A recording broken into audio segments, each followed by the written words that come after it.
my favorite book, The Game of Life and How to Play It by Florence Scovel Shinn. She wrote this book in 1925.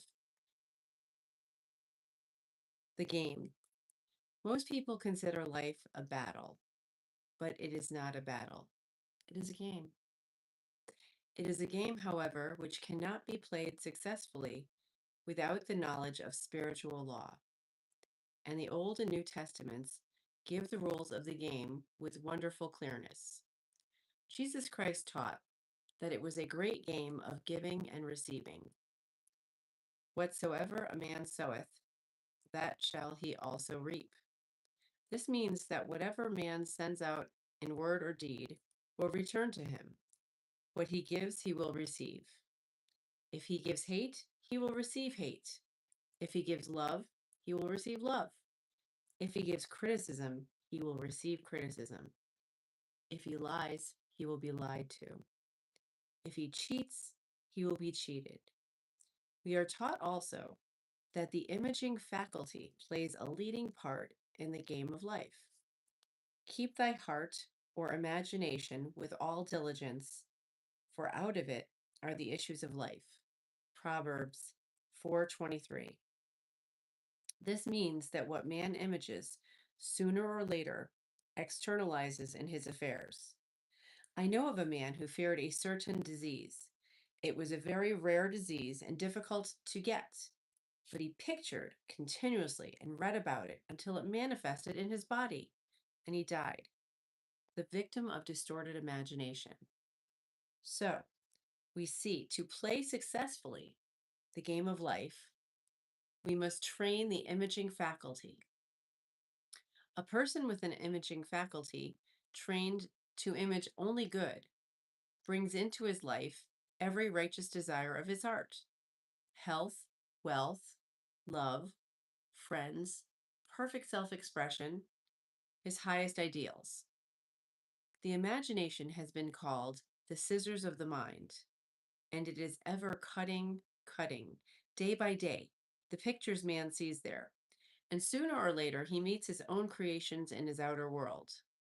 To train the imagination successfully, man must understand the workings of his mind. The Greeks say, know thyself. There are three departments of the mind: the subconscious, conscious, and superconscious. The subconscious is simply power without direction.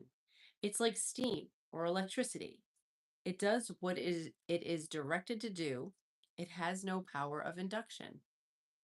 Whatever man feels deeply or images clearly is impressed upon the subconscious mind and is carried out in the minutest detail. For example, a woman I know, when a child, always made believe she was a widow. She dressed up in black clothes, wore a long black veil, and people thought she was very clever and amusing. She grew up and married a man with whom she was deeply in love. In a short time he died, and she wore black and a sweeping veil for many years. The picture of herself as a widow was impressed upon the subconscious mind, and in due time worked itself out regardless of the havoc created. The conscious mind has been called the mortal or carnal mind. It is the human mind and sees life as it appears to be. It sees death, disaster, sickness, poverty, and limitation of every kind, and it impresses the subconscious. The superconscious mind is the God mind within each man and is the realm of perfect ideas. In it is the perfect pattern, spoken of by Plato, the divine design. For there is a divine design for each person.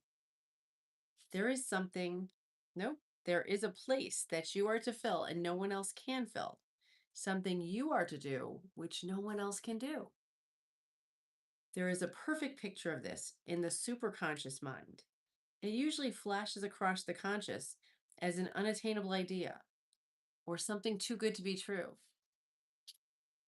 In reality, it is man's true destiny or destination flashed to him from the infinite intelligence which is within himself. Many people, however, are in ignorance of their true destinies and are striving for things and situations which do not belong to them and would only bring failure and dissatisfaction if attained. For example, a woman came to me and asked me to speak the word that she would marry a certain man with whom she was very much in love. She called him AB. I replied that this would be a violation of spiritual law, but that I would speak the word for the right man, the divine selection, the man who belonged to her by divine right.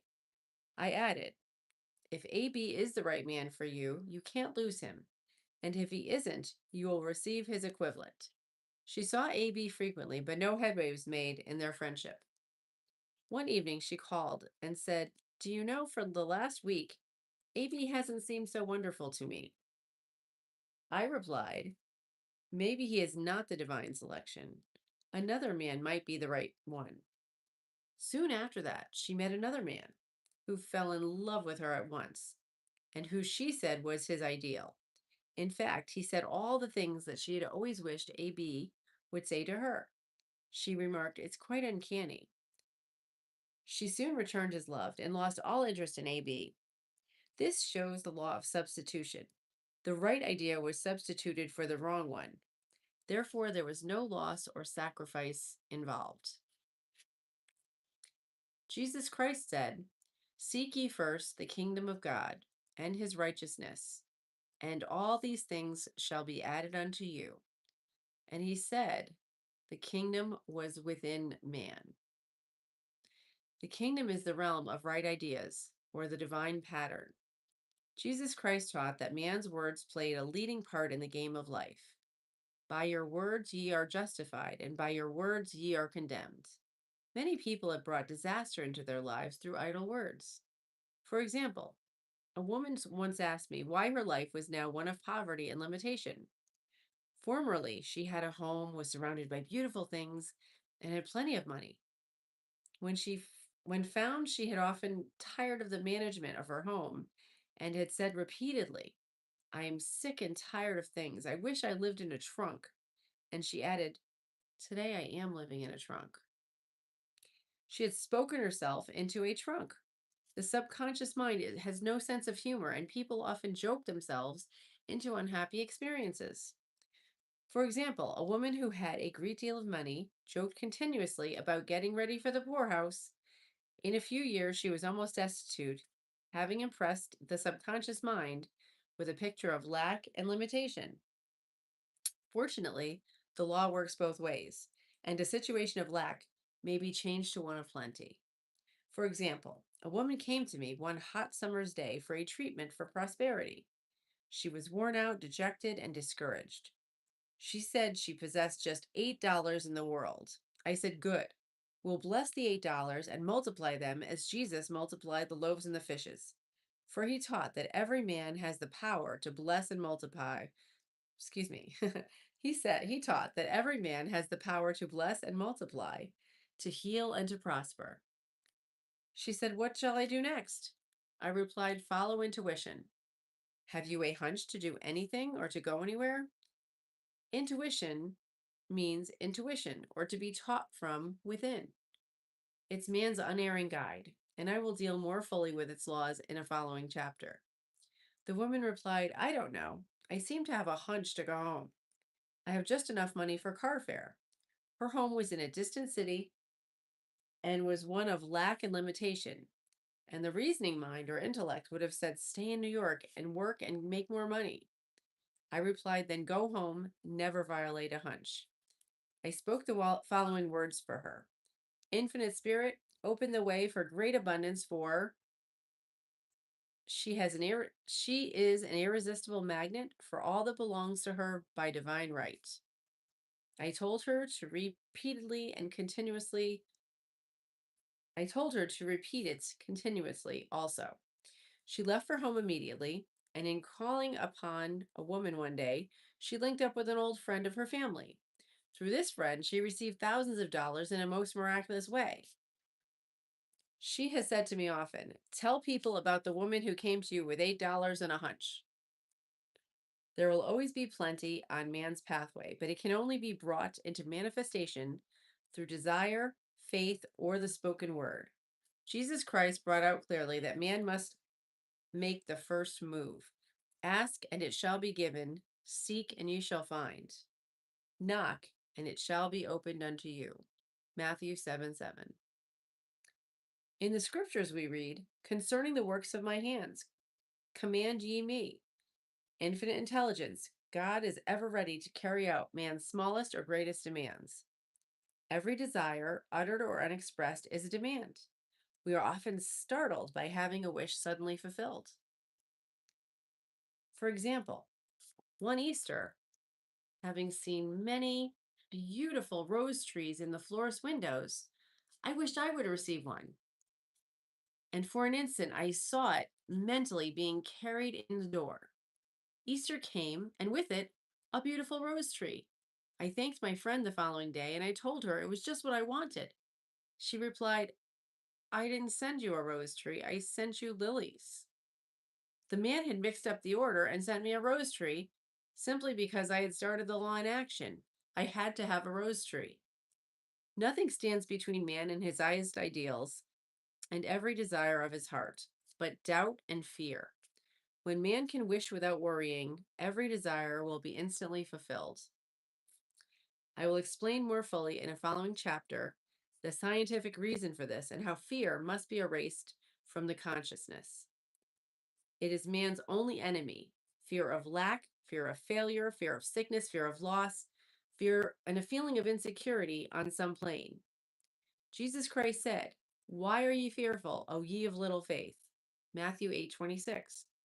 So we can see we must substitute faith for fear is only inverted faith.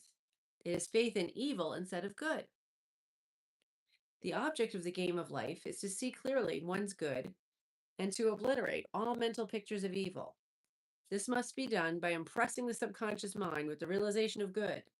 A very brilliant man who has attained great success told me that he suddenly erased all fear from his consciousness by reading a sign which hung in a room. He saw it printed in large letters in a statement. Why worry? It will probably never happen. These words were stamped indelibly upon his subconscious mind, and he now has a firm conviction that only good can come into his life, therefore only good can manifest. In the following chapter, I will deal with the different methods of impressing the subconscious mind. It is man's faithful servant, but one must be careful to give it the right orders. Man has ever a silent listener at his side, his subconscious mind. Every thought, every word is impressed upon it and carried out in amazing detail. It is like a singer making a record on a sensitive disc of phonographic plate. Every note and tone of the singer's voice is registered. If he coughs or hesitates, it is registered also. So let us break all the old bad records in the subconscious mind and record our lives. So let us break all the old bad records in the subconscious mind, the records of our lives which we do not wish to keep, and make new beautiful ones. Speak these words aloud with power and conviction. I know, smash and demolish by my spoken word every untrue record in my subconscious mind. They shall return to the dust heap of their native nothingness, for they came from my own imaginings, and I now make my perfect records through the Christ within, the records of health, wealth, love, and perfect self-expression. This is the square of life, the game completed. In the following chapters, I will show how man can change his conditions by changing his words. Any man who does not know the power of the word is behind the times. And she ends it with, death and life are in the power of the tongue. Proverbs 18:21. So we're on to chapter 2. The law of prosperity. Yea, the Almighty shall be thy defense, and thou shalt have plenty of silver. One of the greatest messages given to the race through the scriptures of God is man's supply, and that man can release through his spoken word all that belongs to him by divine right.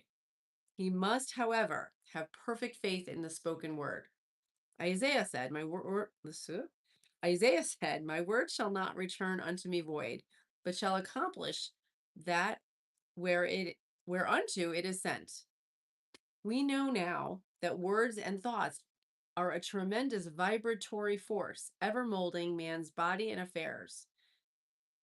A woman came to me in great distress and said she was to be sued on the 15th of the month for $3,000. She knew no way of getting the money and was in despair.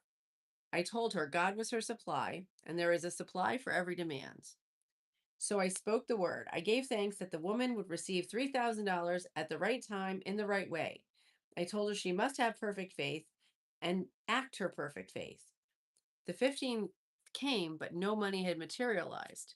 She called me on the phone and asked me what she was to do. I replied, "It is Saturday, so they won't sue you today. Your part is to act rich, thereby showing perfect faith that you will receive it by Monday." She asked me to lunch with her to keep up her courage. When I joined her at a restaurant, I said, "This is no time to economize. Order an expensive luncheon, act as if you have already received the $3,000. All things whatsoever ye ask in prayer, believing, ye shall receive." You must act as if you had already received. The next morning, she called me on the phone and asked me to stay with her during the day. I said, "No, you are divinely protected and God is never too late." In the evening, she phoned again, greatly excited, and said, "My dear, a miracle has happened. I was sitting in my room in the morning when the doorbell rang. I said to the maid, 'Don't let anyone in.' The maid, however, looked out the window and said, 'It's your cousin with the long white beard.' So I said, 'Call him back. I would like to see him.' He was just turning the corner when he heard the maid's voice and he came back. He talked for about an hour, and just as he was leaving, he said, 'Oh, by the way, how are your finances?' I told him I needed the money, and he said, 'Why, my dear, I'll give you $3,000 on the first of the month.' I didn't like to tell him I was going to be sued. What shall I do? I won't receive it till the first of the month, and I must have it tomorrow. I said, 'Keep on treating.' I said, 'Spirit is never too late. I give thanks she has received the money on the invisible plane and that it manifests on time.' The next morning, her cousin called her up and said, 'Come to my office this morning, and I will give you the money.' That afternoon, she had $3,000 to her credit in the bank, and she wrote checks as rapidly as her excitement would permit. If one asks for success and prepares for failure, he will get the situation he is prepared for. For example, a man came to me asking me to speak the word that a certain debt would be wiped out. I found he was spending time planning what he would say to the man if he could not pay his bills, thereby neutralizing my words. He should have seen himself paying the debt. We have a wonderful illustration of this in the Bible relating to the three kings who were in the desert without water for their men and horses. They consulted the prophet Elijah, who gave them this astonishing message. "Thus saith the Lord, ye shall not see wind, neither shall ye see rain, yet this valley, yet make this valley full of ditches." The man must prepare for things he has asked for when there isn't the slightest sign in sight. For example, a woman found it necessary to look for an apartment during the year when there was a great shortage of apartments in New York. It was considered almost an impossibility. And her friends were sorry for her and said, "Isn't it too bad you'll have to store your furniture and live in a hotel?" She replied, "You needn't feel sorry for me. I'm a Superman. I'll get the apartment." She spoke these words: "Infinite Spirit, open the way for the right apartment." She knew there was a supply for every demand and that she was unconditioned, working on the spiritual plane, and that one with God is a majority. She had contemplated buying new blankets when the tempter, the adverse thought or reasoning mind, suggested, "Don't buy the blankets. Perhaps after all, you won't get an apartment and you'll have no use for them." She promptly replied to herself, "I'll dig my ditches by buying the blankets." So she prepared for the apartment, acted as though she already had it. She found one in a miraculous way, and it was given to her, although there were over 200 other applicants. The blankets showed active faith. It is needless to say that ditches dug by the three kings in the desert were filled to overflowing. Read 2 Kings. Getting into the spiritual swing of things is no easy matter for the average person. The adverse thought of doubt and fear surge from the subconscious. They are the army of the aliens, which must be put to flight. This explains why so often it is darkest before the dawn. A big demonstration is usually preceded by tormenting thoughts. Having made a statement of high spiritual truth, one challenges the old beliefs in the subconscious, and the error is exposed to be put out. This is the time when one must make affirmations of truth repeatedly and rejoice and give thanks that he has already received. Before you call, I shall answer. This means that every good and perfect gift is already man's awaiting recognition. Man can only receive what he sees himself receiving. The children of Israel were told they could have all the land they could see. This is true of every man. He has only the land within his own mental vision. Every great work, every big accomplishment has been brought into manifestation through holding the vision. And often just before the big achievement comes apparent failure and discouragement. The children of Israel, when they reached the promised land, were afraid to go in, for they said it was filled with giants who made them feel like grasshoppers. And there we saw giants, and we were in our own sight as grasshoppers. This is almost every man's experience. However, the one who knows spiritual law is undisturbed by appearance and rejoices while he is yet in captivity. That is, he holds to his vision and gives thanks that the end is accomplished. He is received.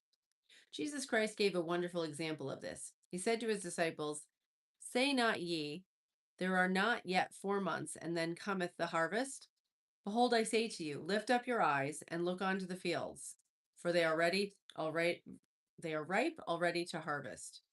His clear vision pierced the world of matter, and he saw clearly the fourth dimensional world, things as they really are, perfect and complete in divine mind. So, man must ever hold the vision of his journey's end and demand manifestation of that which he has already received. It may be his perfect health, love, supply, self expression, home, or friends. They are all finished and perfect ideas registered in divine mind, man's own superconscious mind, and must come through him, not to him. For example, a man came to me asking for treatments for success. It was imperative that he raise within a certain time $50,000 for his business. The time limit was almost up, which he came to me in despair. No one wanted to invest in his enterprise, and the bank had flatly refused a loan. I replied, "I suppose you lost your temper while you were at the bank, therefore your power. You can control any situation if you can first control yourself. Go back to the bank," I added, "and I will treat." My treatment was, "You are identified in love with the spirit of everyone connected with the bank. Let the divine idea come out of the situation." He replied, "Woman, you are talking about an impossibility. Tomorrow is Saturday, and the bank closes at 12. My train won't get me there until 10, and the time limit is up tomorrow. And anyway, they won't do it. It's too late." I replied, "God doesn't need any time, and it is never too late. With him, all things are possible." I added, "I don't know anything about business, but I do know about God." And he replied, "It all sounds fine when I sit here listening to you, but when I go out, it's terrible." He lived in a distant city, and I did not hear from him for a week. And then came a letter. It read, "You were right. I raised the money and will never again doubt the truth of all you told me." I saw him a few weeks later, and I said, "What happened? You evidently had plenty of time after all." He replied, "My train was late, and I got there 15 minutes to 12. I walked into the bank quietly and said, 'I've come for the loan,' which they gave me without a question.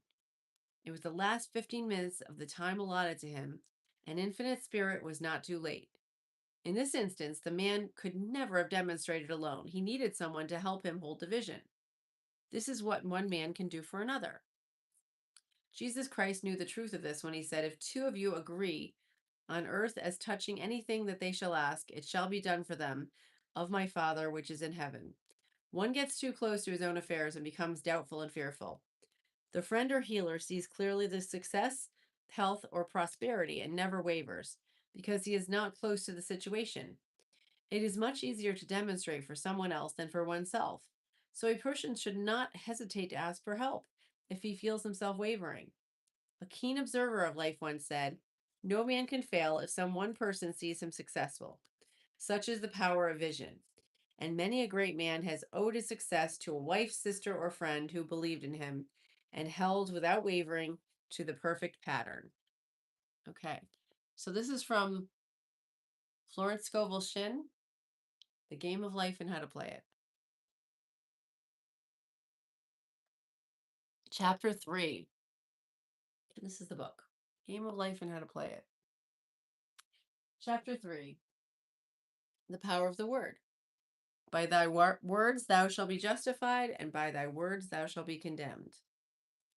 A person knowing the power of the word becomes very careful in his conversation. He has only to watch the reaction of his words to know they do not return void. Through his spoken word, man is continually making laws for himself. I knew a man who said, I always miss my car. It invariably pulls out just as I arrive. His daughter said, I always catch my car. It's sure to come just as I get there. This occurred for years. Each had made a separate law for themselves, one for failure, one for success. This is the psychology of superstitions. The horseshoe or rabbit's foot contains no power, but man's spoken word and belief in it, that it will bring him good, creates expectancy. And in the subconscious mind, this attracts a lucky situation. I find, however, this will not work when a man has advanced spirituality and knows a higher law. One cannot turn back, and one must put away graven images. For example, 2 men in my class had great success in business for several months, when suddenly everything went to smash. We tried to analyze the situation, and I found, instead of making their affirmations and looking to God for success and prosperity, they had each bought a lucky monkey. I said, oh, I see you've been trusting the lucky monkeys instead of God. Put away the lucky monkeys and call on the law of forgiveness, for man has power to forgive or neutralize his mistakes. They decided to throw the lucky monkeys down the coal chute, and all went well again. This does not mean, however, that one should throw away every lucky ornament or horseshoe about the house. But you must recognize that the power of it goes back to one power and only the power of God. And that object simply gives a feeling of expectancy. I was with a friend one day who was in deep despair in crossing the street. She picked up a horseshoe. Immediately, she was filled with joy and hope. She said God had sent her the horseshoe in order for her to keep up her courage. It was indeed at that moment the only thing that could have registered in her consciousness. Her hope became faith, and she ultimately made a wonderful demonstration. I wish to make the point clear that the men had previously mentioned they were depending on the monkeys alone. Well, this woman recognized the power back of the horseshoe. I know in my own case, it took a long while to get out of a belief that a certain thing brought disappointment. If the thing happened, disappointment invariably followed. I found the only way I could make a change in the subconscious was by asserting there are not two powers, there is only one power, God. Therefore, there are no disappointments. And this thing means a happy surprise. I noticed a change at once, and happy surprises commenced coming my way. I have a friend who said nothing could induce her to walk under a ladder. I said, if you are afraid, you are giving into a belief in two powers, good and evil, instead of one. As God is absolute and there can be no opposing power unless man makes false evil for himself. To show you believe in only one power, God, and that there is no power or reality in evil, walk under the next ladder you see. Soon after, she went to her bank. She wished to open her box in the safety deposit vault, and there stood a ladder on her pathway. It was impossible to reach the box without passing under the ladder. She quailed with fear and turned back.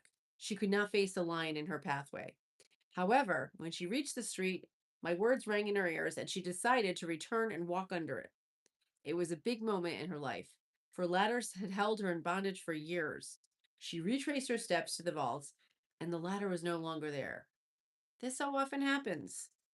If one is willing to do the thing he's afraid to do, he does not have to.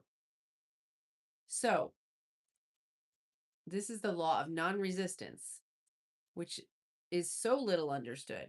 Someone has said that the courage contains genius and magic. Face a situation fearlessly, and there is no situation to face. It falls away under its own weight. The explanation is that fear attracted the ladder on the woman's pathway, and fearlessness removed it. Thus, the invisible forces are ever working for man who is always pulling the strings himself, though he does not know it. Owing to the vibratory power of words, whatever man voices, he begins to attract. People who continually speak of disease invariably attract it. After a man knows truth, he cannot be too careful of his words. For example, I have a friend who often says on the phone, "Do come and see me and we'll have a fine old-fashioned chat." This old-fashioned chat means an hour of about 500 to 1,000 destructive words, the principal topics being loss, lack, failure, and sickness. I reply, "No, thank you. I've had enough old-fashioned chats in my life. They're too expensive, but I'll be glad to have a new fashioned chat and talk about what we want, not what we don't want." There's an old saying that man only dares use his words for three purposes: to heal, bless, or prosper. What man says of others will be said of him, and what he wishes for another, he is wishing for himself. Curses like chickens come home to roost. If a man wishes someone bad luck, he is sure to attract bad luck himself. If he wishes to aid someone to success, he's wishing and aiding himself to success. The body may be renewed and transformed through the spoken word and clear vision, and disease be completely wiped out of the consciousness. The metaphysician knows that all disease has a mental correspondence. In order to heal the body, one must first heal the soul. The soul is the subconscious mind, and it must be saved from wrong thinking. In the 23rd Psalm, we read, "He restoreth my soul." This means that the subconscious mind or soul must be restored with the right ideas, and the mystical marriage is the marriage of the soul and the spirit, or the subconscious and the superconscious mind. They must be one. When the subconscious is flooded with the perfect idea of the superconscious, God and man are one. I and the Father are one. That is, he is one with the realm of perfect ideas. He is man made in God's likeness and imagination, and is given power and dominion over all created things, his mind, body, and affairs. It is safe to say that all sickness and unhappiness come from the violation of the law of love. A new commandment I give unto you: love one another. And in the game of life, love or goodwill takes every trick. For example, a woman I know had for years an appearance of a terrible skin disease. The doctors told her it was incurable, and she was in despair. She was on the stage, and she feared she would soon have to give up her profession.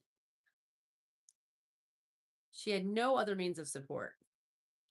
She, however, procured a good engagement and on opening night made a great hit. She received flattering notices from the critics and was joyful and elated. And the next day, she received a notice of dismissal. A man in the cast had been jealous of her success and had caused her to be sent away. She felt hatred and resentment taking complete possession of her, and she cried out, "Oh God, don't let me hate that man." And that night she worked for hours in the silence. She said, "I soon came to a very deep silence. I seemed to be at peace with myself, with the man, and with the whole world. I continued this for 2 following nights, and on the third day, I found I was healed completely of the skin disease." In asking for love or goodwill, she had fulfilled the law, for love is fulfilling of the law. And the disease which came from the subconscious resentment had been wiped out. Continual criticism produces rheumatism, as critical and harmonious thoughts can cause unnatural deposits in the blood, which settles in the joints. False growths caused by jealousy, hatred, and unforgiveness, and fear. Every disease is caused by a mind not at ease. I said once in my class, there is no use asking anyone, "What's the matter with you?" We might just as well say, "Who's the matter with you?" Unforgiveness is the most prolific cause of disease. It will harden the arteries or liver, it will affect the eyesight, and it trains in endless ills. I called on a woman one day who said she was ill from having eaten a poisoned oyster. I said, "Oh no, the oyster was harmless. You poisoned the oyster. What's the matter with you?" She answered, "Oh, about 19 people." She had quarreled with 19 people and become so inharmonious, she attracted the wrong oyster. Any inharmony on the external indicates there's a mental inharmony. As the within, so the without. Man's only enemies are within himself, and man's foes shall they be of his own household. Personality is one of the last enemies to be overcome, as this planet is taking its initiation in love. It was Christ's message: peace on earth, goodwill towards man. The enlightened man, therefore, endeavors to protect himself upon his neighbor. His work is with himself, to send out goodwill and blessings to every man. And the marvelous thing is that if one blesses a man, he has no power to harm him. For example, a man came to me asking me to treat for success in business. He was selling machinery, and a rival appeared on the scene with what he proclaimed was a better machine, and my friend feared defeat. I said, first of all, we must wipe out all fear and know that God protects your interests, and the divine idea must come out of the situation. That is, the right machine will be sold by the right man to the right man. And I added, don't hold one critical thought towards that man. Bless him all day and be willing not to sell your machine if it isn't the divine idea. So we went to the meeting, fearless and non-resistant, and blessing the other man. He said the outcome was very remarkable. The other man's machine refused to work, and he sold his without the slightest difficulty. But I say unto you, love your enemies, bless them that curse you, do good to them that hate you, pray for them which spitefully use you and persecute you. Goodwill produces a great aura of protection around the one who sends it. No weapon that is formed against him shall prosper. In other words, love and goodwill will destroy all the enemies within oneself. Therefore, one has no enemies on the external. There is peace on earth for him who sends goodwill to man. Wow. That's pretty amazing. So this is from the book, The Game of Life and How to Play It by Florence Scovel Shinn. She self-published this book in 1925. And the stuff is pretty wild. It's so powerful. So thanks for joining me. This is chapter 4, the law of non-resistance. I need a drink. Wow. Resist not evil, be not overcome of evil, but overcome evil with good. Nothing on earth can resist an absolutely non-resistant person. The Chinese say that water is the most powerful element because it is perfectly non-resistant. It can wear away a rock and sweep all before it. Jesus Christ said, resist not evil, for he knew in reality there is no evil, therefore nothing to resist. Evil has come of man's vain imagination or belief in two powers, good and evil. There is an old legend that Adam and Eve ate of Maya, the tree of illusion, and saw two powers instead of one power, God. Therefore, evil is a false law man has made for himself through psychoma or soul sleep. Soul sleep means that man's soul has been hypnotized by the race belief of sin and sickness and death, which is carnal or mortal thought, and his affairs have been outpictured his illusions. We have read in the preceding chapter that a man's soul is his subconscious, and whatever he feels deeply good or bad is outpictured by the faithful servant. His body and affairs show forth what he has been picturing. The sick man has pictured sickness, the poor man poverty, and the rich man wealth. People often say, why does a little child attract illness when it is too young to even know what it means?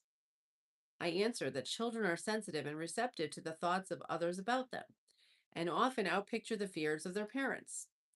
I heard a metaphysician once say, if you do not run your subconscious mind, someone else will run it for you.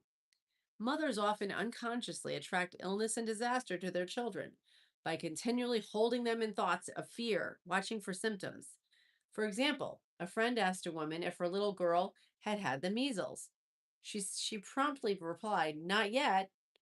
This implied that she was expecting the illness and therefore preparing the way for what she did not want for herself and child. However, the man who is centered and established in right thinking, the man who sends out only goodwill to his fellow man and who is without fear, cannot be touched or influenced by the negative thoughts of others. In fact, he could then only receive good thoughts, as he himself sends forth only good thoughts. Resistance is hell, for it places a man in a state of torment. A metaphysician once gave me a wonderful recipe for taking every trick in the game of life. It is the acme of non-resistance. He gave it in this way. At one time in my life, I baptized children, and of course, they had many names. Now I no longer baptize children, but I baptize events. I give every event the same name. If I have a failure, I baptize it success. In the name of the Father, and of the Son, and of the Holy Ghost.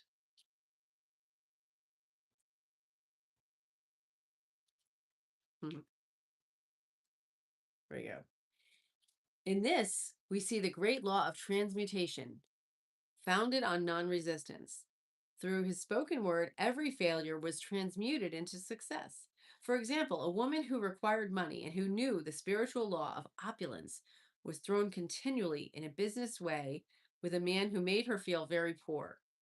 He talked lack and limitation, and she commenced to catch his poverty thoughts.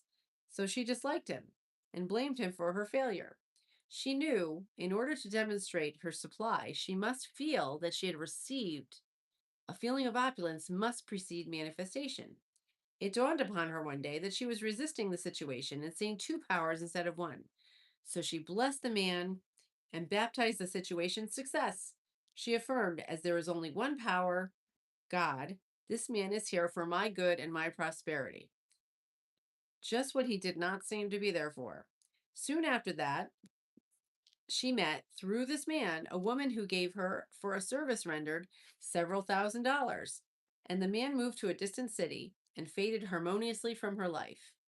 Make the statement, every man is a golden link in the chain of my good. For all men are God in manifestation, awaiting the opportunity given by man himself to serve the divine path of his life. Bless your enemy, and you rob him of his ammunition. His arrows will be transmuted into blessings. This law is true of nations as well as individuals. Bless the nations, send love and goodwill to every inhabitant, and it is robbed of its power to harm. Man can only get the right idea of non-resistance through spiritual understanding. My students have often said, I don't want to be a doormat. I reply, when you use non-resistance with wisdom, no one will ever be able to walk over you. Another example. One day I was impatiently awaiting on an important telephone call. I resisted every call that came in and made no outgoing calls myself, reasoning that it might interfere with the one I was awaiting.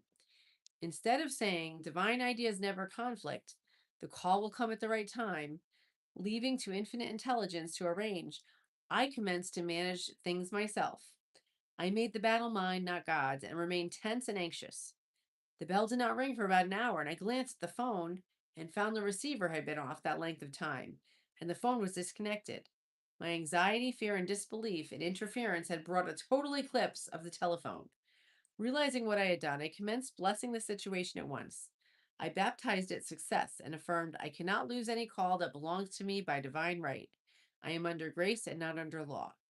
A friend rushed out to the nearest telephone to notify the company to reconnect.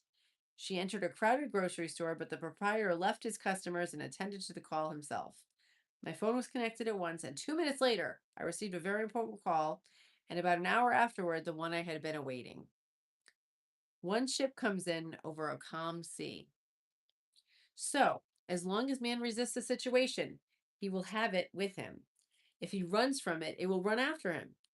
For example, I repeated this to a woman one day, and she replied, how true it is. I was unhappy at home. I disliked my mother, who was critical and domineering, so I ran away and was married.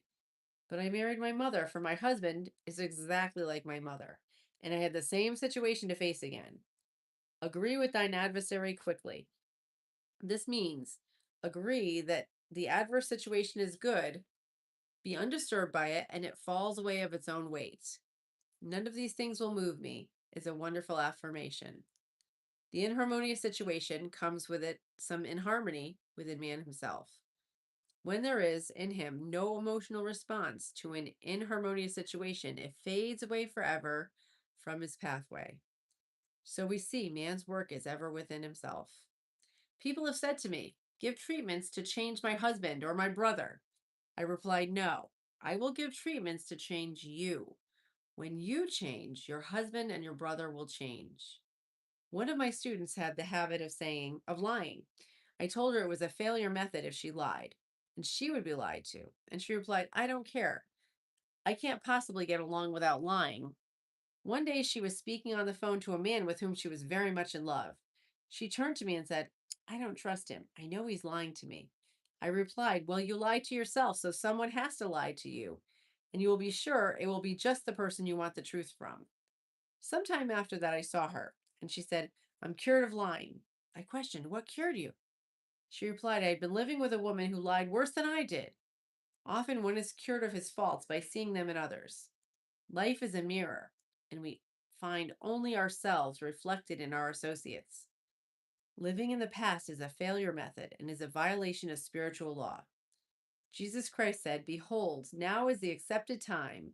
Now is the day of salvation. Lot's wife looked back and was turned into a pillar of salt. The robbers of time are the past and the future. Man should bless the past and forget it if it keeps him bondage, and bless the future, knowing it has in store for him endless joys, but live fully in the now. Yeah. For example, a woman came to me complaining that she had no money with which to buy Christmas gifts. She said, last year was so different. I had plenty of money and gave lovely presents, and this year I have scarcely a cent. I replied, you'll never demonstrate money while you are pathetic and living in the past. Live fully in the now and get ready to give Christmas presents. Dig your ditches and the money will come. She exclaimed, I know what I'll do. I'll buy some tinsel twine, Christmas seals, and wrapping paper. I replied, do that, and the presents will come and stick themselves to the seals. This too was showing financial fearlessness and faith in God. As a reasoning mind said, keep every cent you have. You don't know when you'll get any more. So she brought the seals, paper, and twine, and a few days before Christmas, she received a gift of $100. Buying seals and twine had impressed the subconscious with expectancy and opened the way for the manifestation of the money. She purchased all the presents in plenty of time. Man must live suspended in the moment. Look well, therefore, to this day, such is the salutation of the dawn. He must be spiritually alert, ever awaiting his leads, taking advantage of every opportunity. One day, I said continually silently, Infinite Spirit, don't let me miss a trick. And something very important was told to me that evening. It is most necessary to begin the day with the right words. Make an affirmation immediately upon waking. For example, thy will be done this day. Today is the day of completion. I give thanks for this perfect day. Miracle shall follow miracle, and wonders shall never cease. Make this a habit, and one will see wonders and miracles come into life. One morning I picked up a book and read, Look at the wonder which is before you. It seemed to be my message for the day, so I repeated it again and again. Look with wonder at which is before you. Around noon, a large sum of money was given to me, which I had been desiring for a certain purpose. In a following chapter, I will give affirmations that I have found most effective. However, one should never use an affirmation unless it is absolutely satisfying and convincing to his own subconscious. And it is often an affirmative is changed to suit different people. For example, the following has brought success to many. I have wonderful work in a wonderful way. I give wonderful service for wonderful pay. I gave the first two lines to one of my students, and she added the last two. It made a most powerful statement, and there should always be a perfect payment for perfect service. And a rhyme sinks easily into the subconscious. She went about singing it aloud, and soon did receive wonderful work in a wonderful way, and gave wonderful service for wonderful pay. Another student, a businessman, took it and changed the word work to business.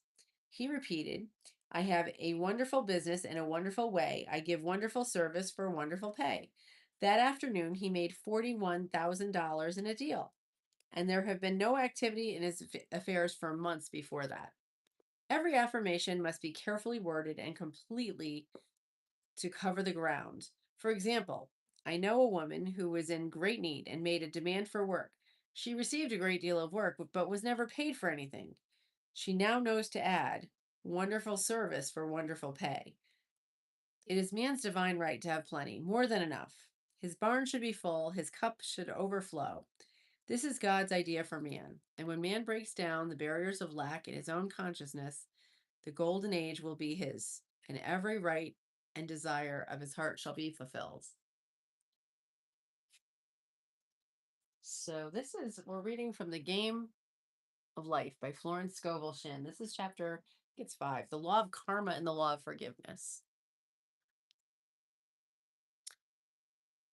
Man receives only that which he gives. The game of life is a game of boomerangs. Man's thoughts, deeds, and words return to him sooner or later with astounding accuracy. This is the law of karma, which is Sanskrit for come back. Whatsoever a man soweth, that shall he also reap. For example, a friend told me a story of herself, illustrating this law. She said, I make my karma on my aunt. Whatever I say to her, someone says to me. I am often irritable at home, and one day I said to my aunt, who was talking to me during dinner, no more talk. I wish to eat in peace. The following day, I was lunching with a woman with whom I wished to make a great impression. I was talking animatedly when she said, no more talk. I wish to eat in peace. My friend is highly conscious, so I see her karma returning much more quickly than to one on the mental plane. The more man knows, the more he is responsible for. And a person with knowledge of spiritual law, which he does not practice, suffers greatly in consequence. The fear of the Lord, or law, is the beginning of wisdom. If we read the word Lord, law will make if we read the word Lord as law, it makes many passages in the Bible much clearer. Vengeance is mine. I will repay, says the law.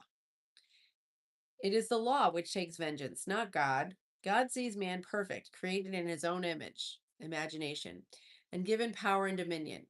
This is the perfect idea of man, registered in divine mind, awaiting man's recognition. For man can only be what he sees himself to be, and only attain what he sees himself attaining. Nothing ever happens without an onlooker, is an ancient saying. Man sees his first failures or success, his joy or sorrow, before it swings into visibility from the behind the scenes set in his own imagination. We've observed this in that mother picturing disease for her child, or the woman seeing success for her husband. Jesus Christ said, and ye shall know the truth, and the truth shall make you free.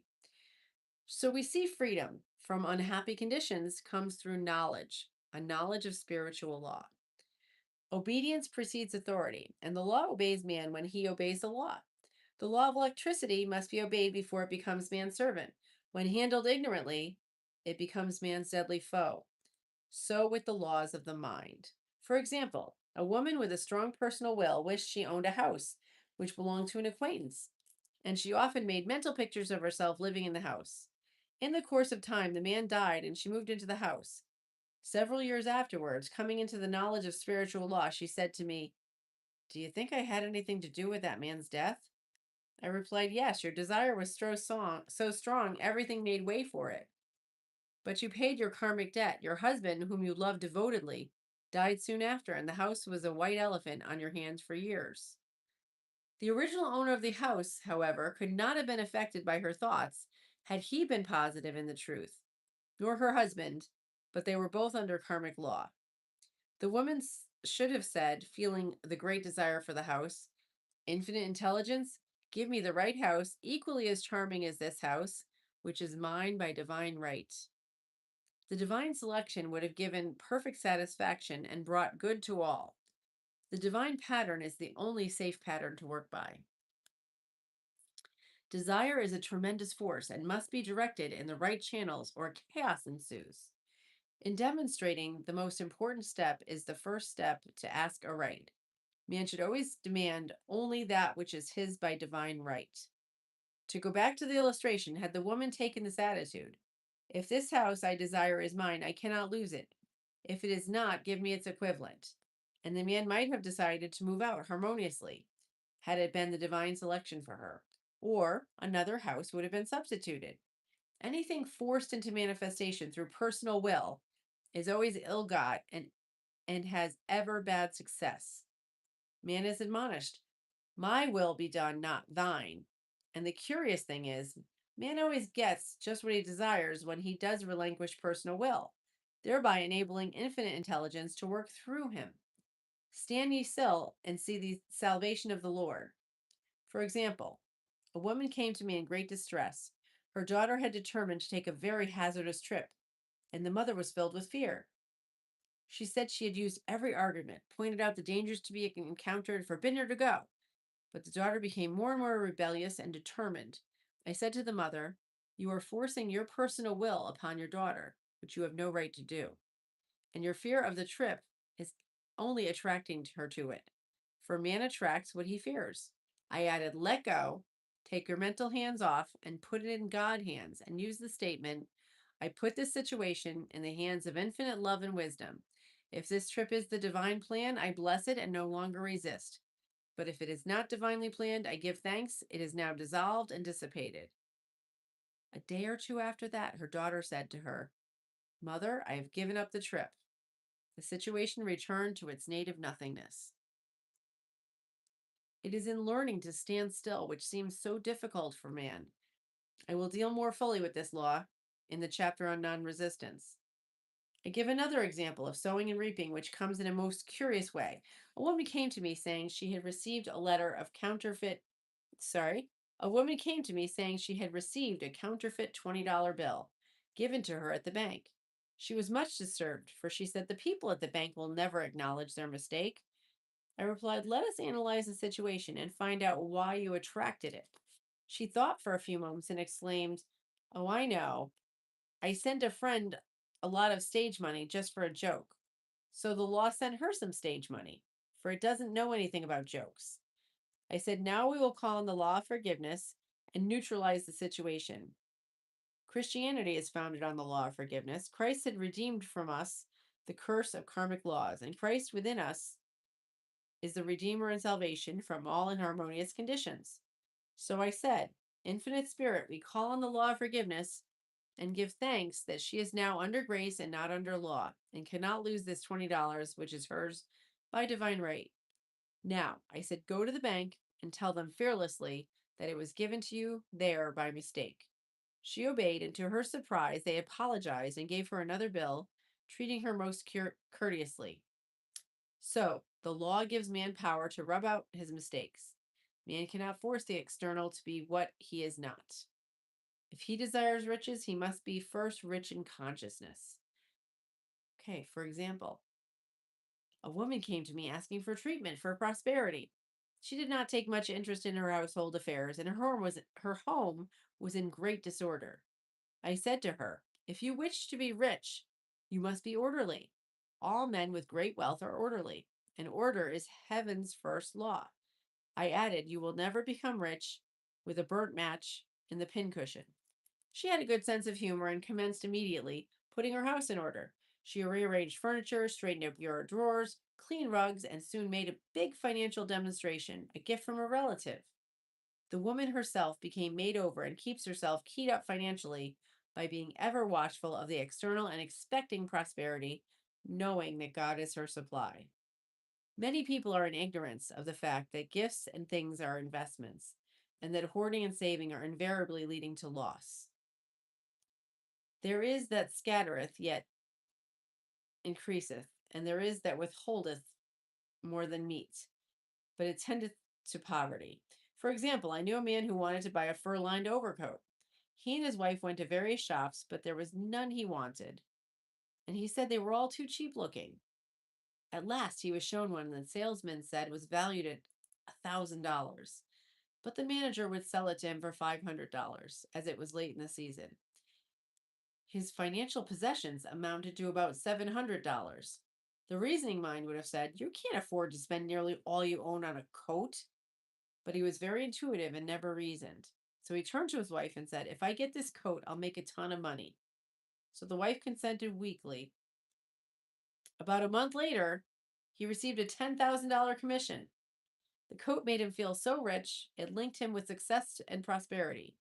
Without the coat, he would not have received the commission. It was an investment paying large dividends. If man ignores these leadings to spend or give, the same amount of money will go in an uninteresting or unhappy way. For example, a woman told me on Thanksgiving Day she had informed her family they could not afford a Thanksgiving dinner. She had the money but decided to save it. A few days later, someone entered her room and took the money from the bureau drawer. It was the exact amount the dinner would have cost. The law always stands back of the man who spends fearlessly with wisdom. For example, one of my students was shopping with her little nephew. The child clamored for a toy, which she told him she could not afford to buy. She realized suddenly that she was seeing lack and not recognizing God as her supply. So she bought the toy and on her way home picked up in the street the exact amount of money she had paid for it. The man supply is inexhaustible and unfailing when fully trusted, but faith or trust must precede demonstration. According to your faith, be it unto you. Faith is the substance of things hoped for, the evidence of things not seen. For faith holds the vision steady, and the adverse pictures are dissolved and dissipated, and in due season we shall reap if we faint not.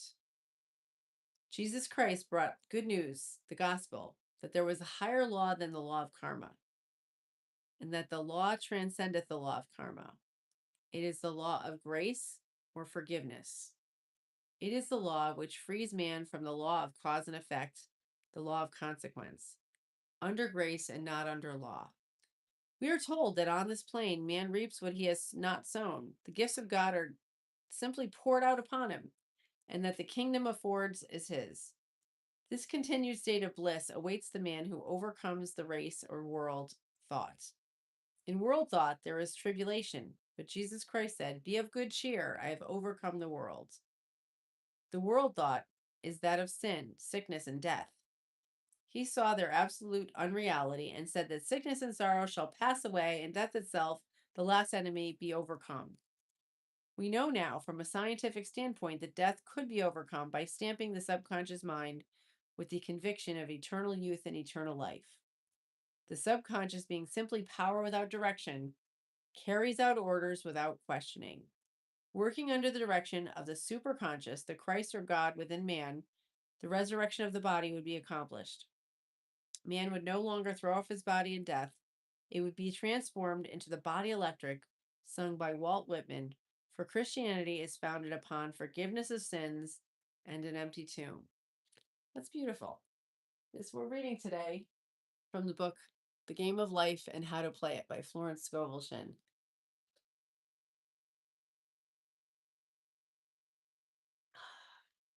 Thanks for joining me. Okay.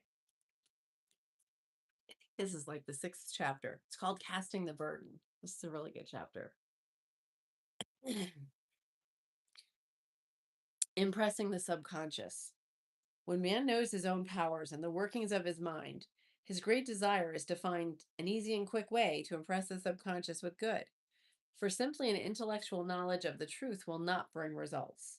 In my own case, I found the easiest way is in casting the burden. A metaphysician once explained it in this manner. He said, "The only thing which gives anything weight in nature is the law of gravitation. If a boulder could be taken high above the planet, there would be no weight in that boulder." And that is what Jesus Christ meant when he said, "My yoke is easy and my burden is light."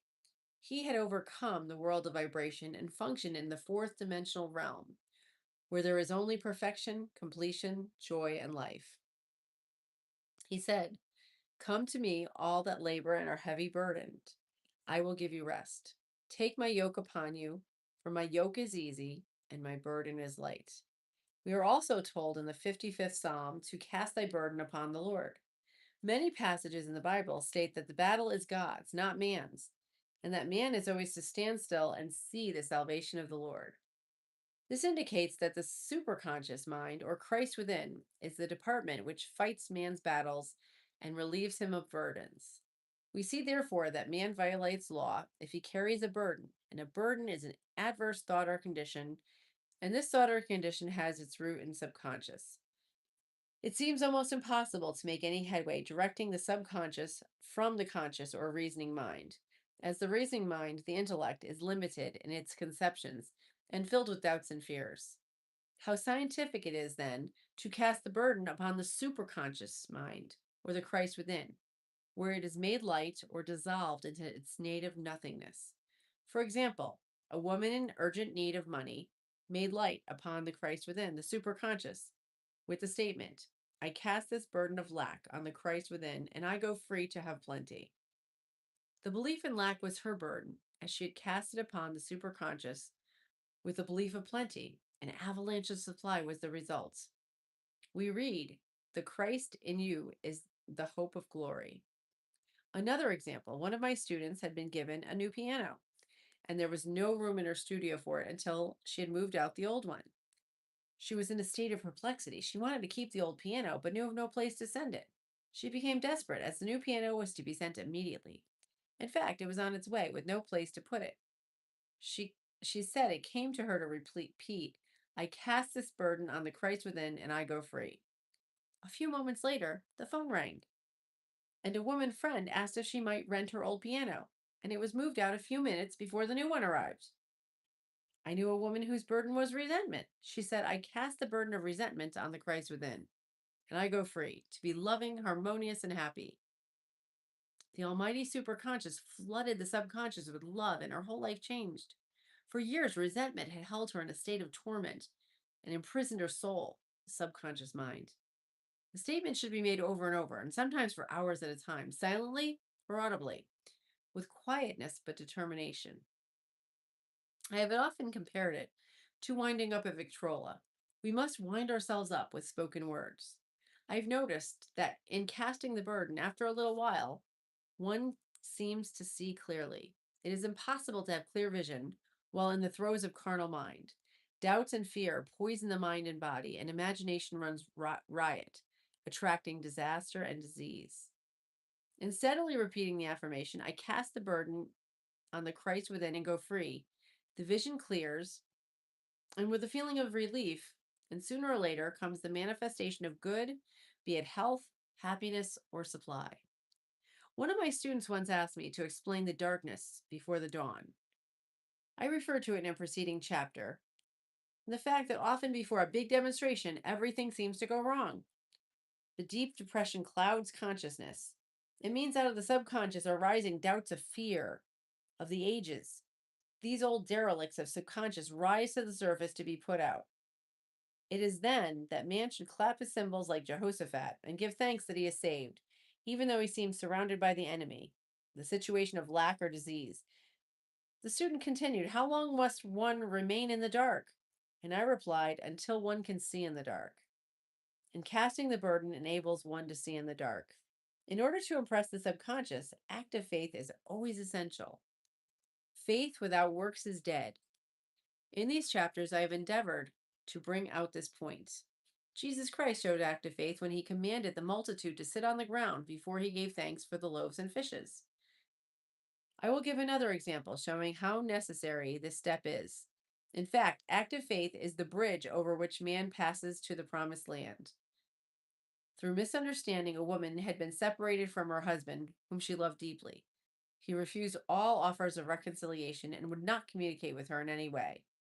Coming into the knowledge of spiritual law, she denied the appearance of separation. She made the statement, there is no separation in divine mind. Therefore, I cannot be separated from the love and companionship which are mine by divine right.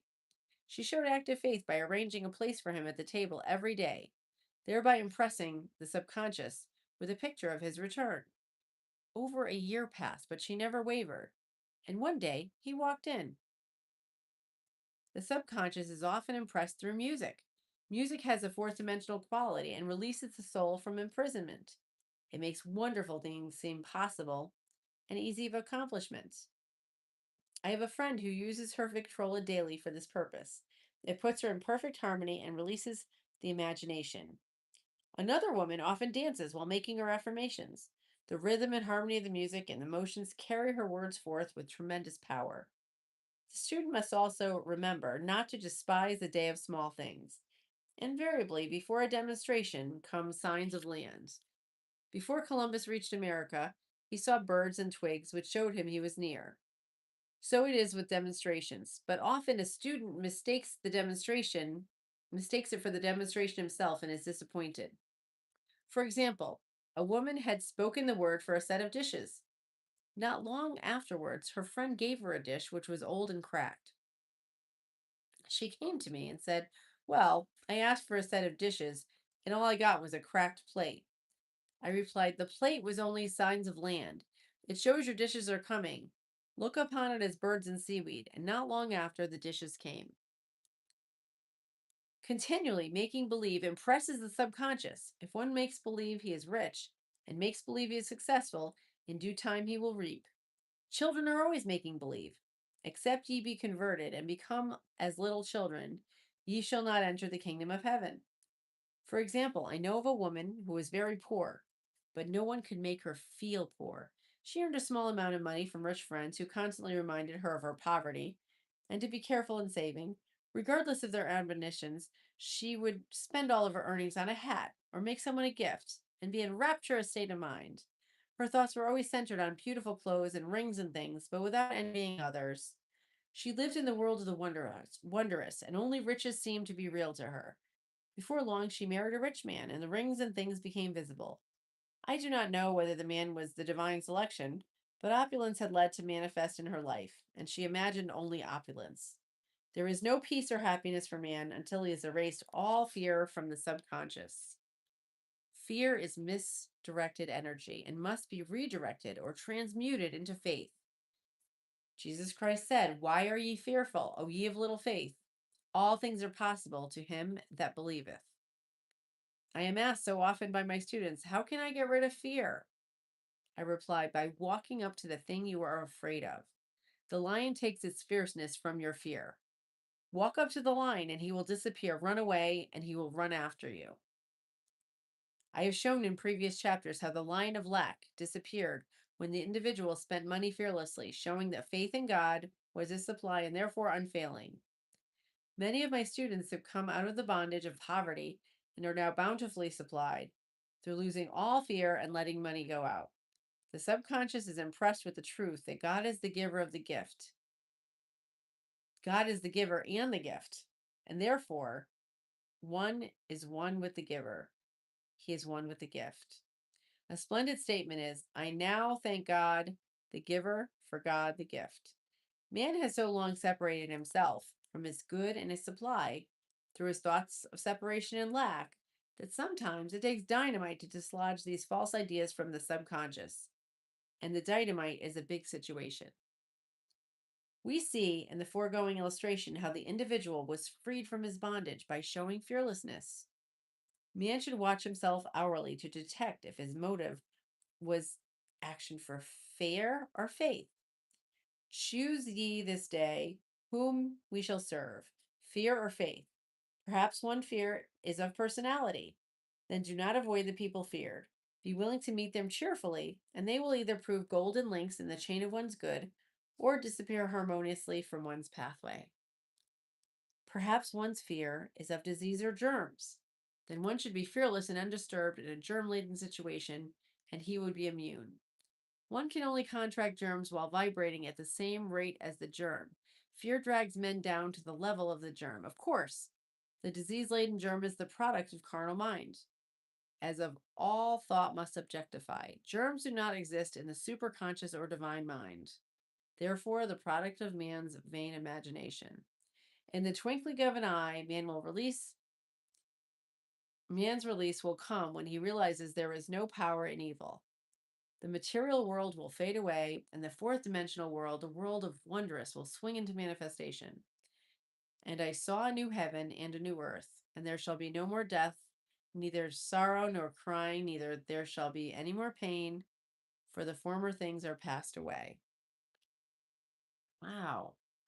So we're on chapter 7, which is love. And this book we're reading is The Game of Life and How to Play It by Florence Scovel Shinn. And she wrote this in 1925. So we're on it's chapter 7. Cheers to you.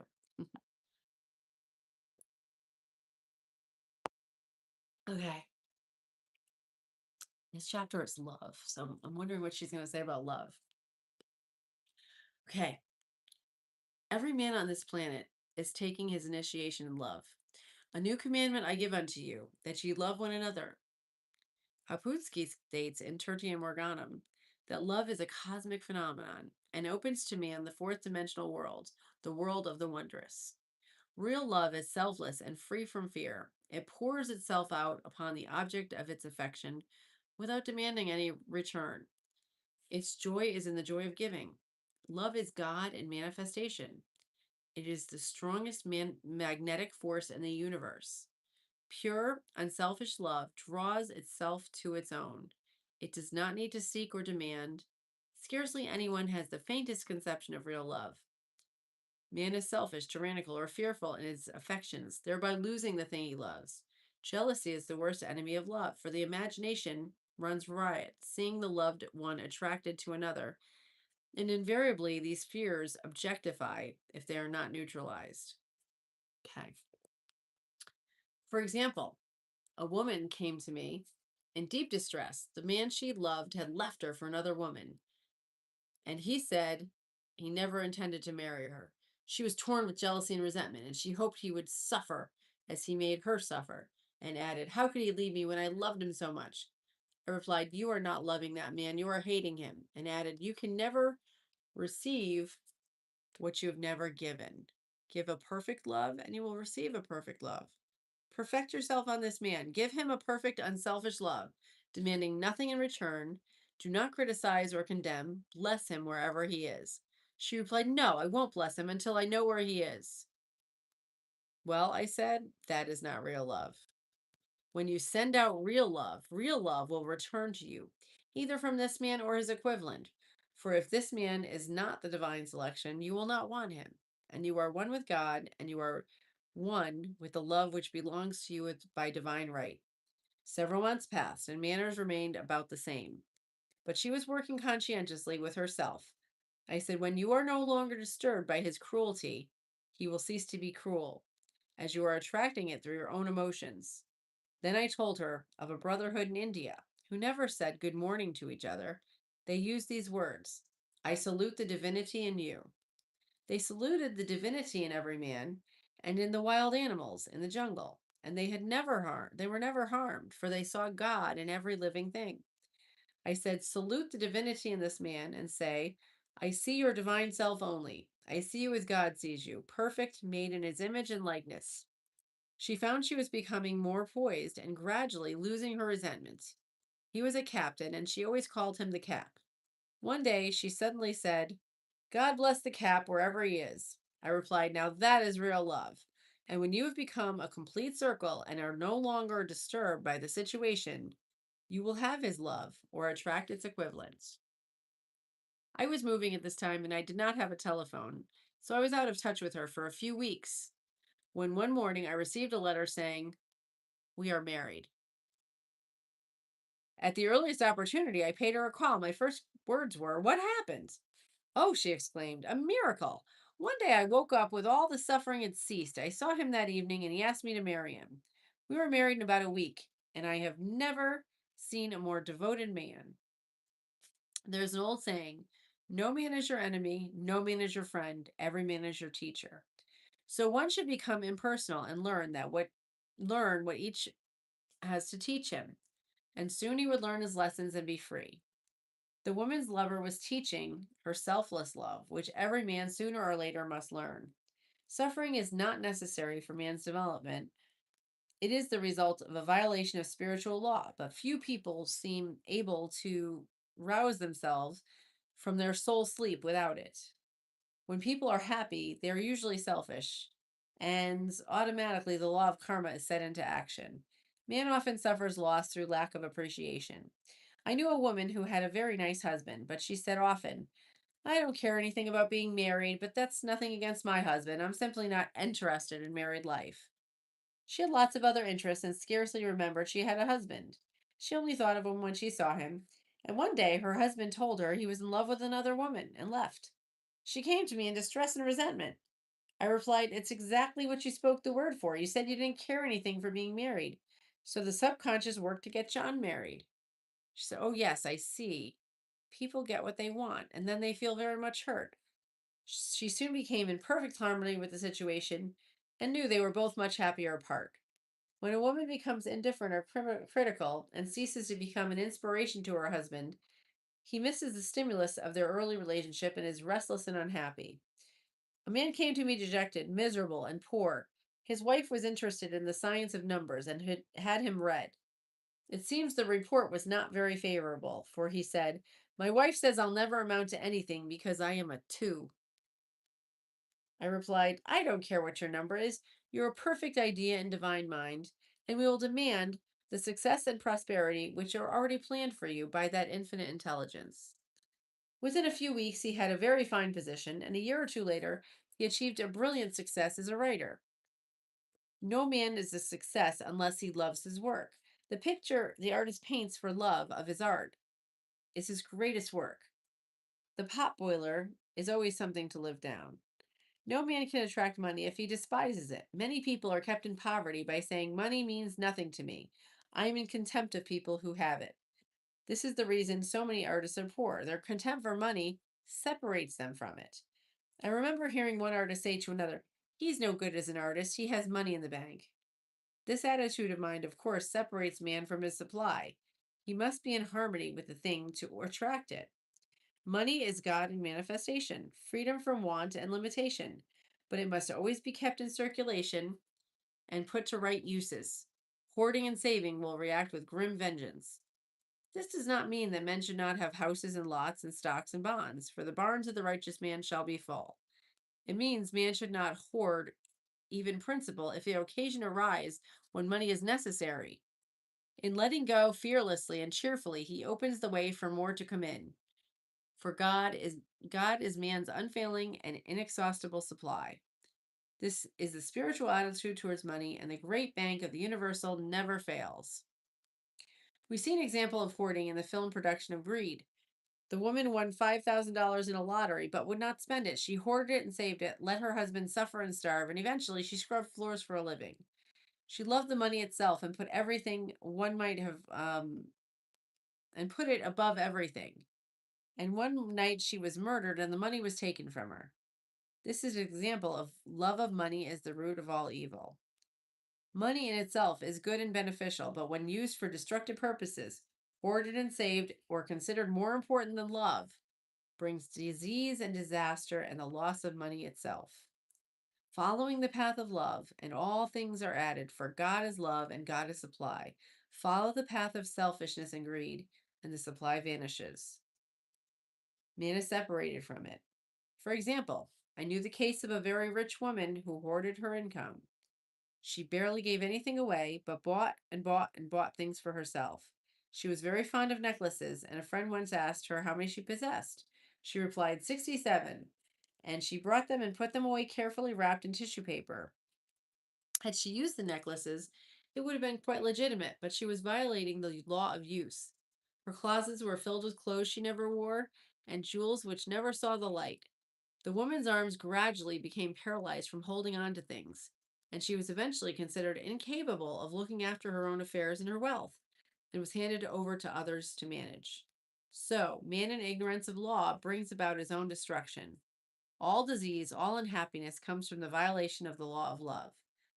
Man's boomerangs of hate, resentment, and criticism come back laden with sickness and sorrow. Love seems almost like a lost art, but the man with the knowledge of spiritual law knows it must be regained, for without it, he has become as sounding brass and tinkling cymbals. For example, I had a student come to me a month after month to clear her consciousness of resentment. After a while, she arrived to the point where she resented only one woman, but that one woman kept her busy. Little by little, she became poised and harmonious, and one day all resentment was wiped out. She came in radiant and exclaimed, "You can't understand how I feel. That woman said something to me, and instead of being furious, I was loving and kind, and she apologized and was perfectly lovely to me." Love and goodwill are invaluable in business. Oh, wait. Before that, no one can understand the marvelous lightness I feel within. Love and goodwill are invaluable to business. For example, a woman came to me complaining of her employer. She said she was cold and critical and she did not want her in the position.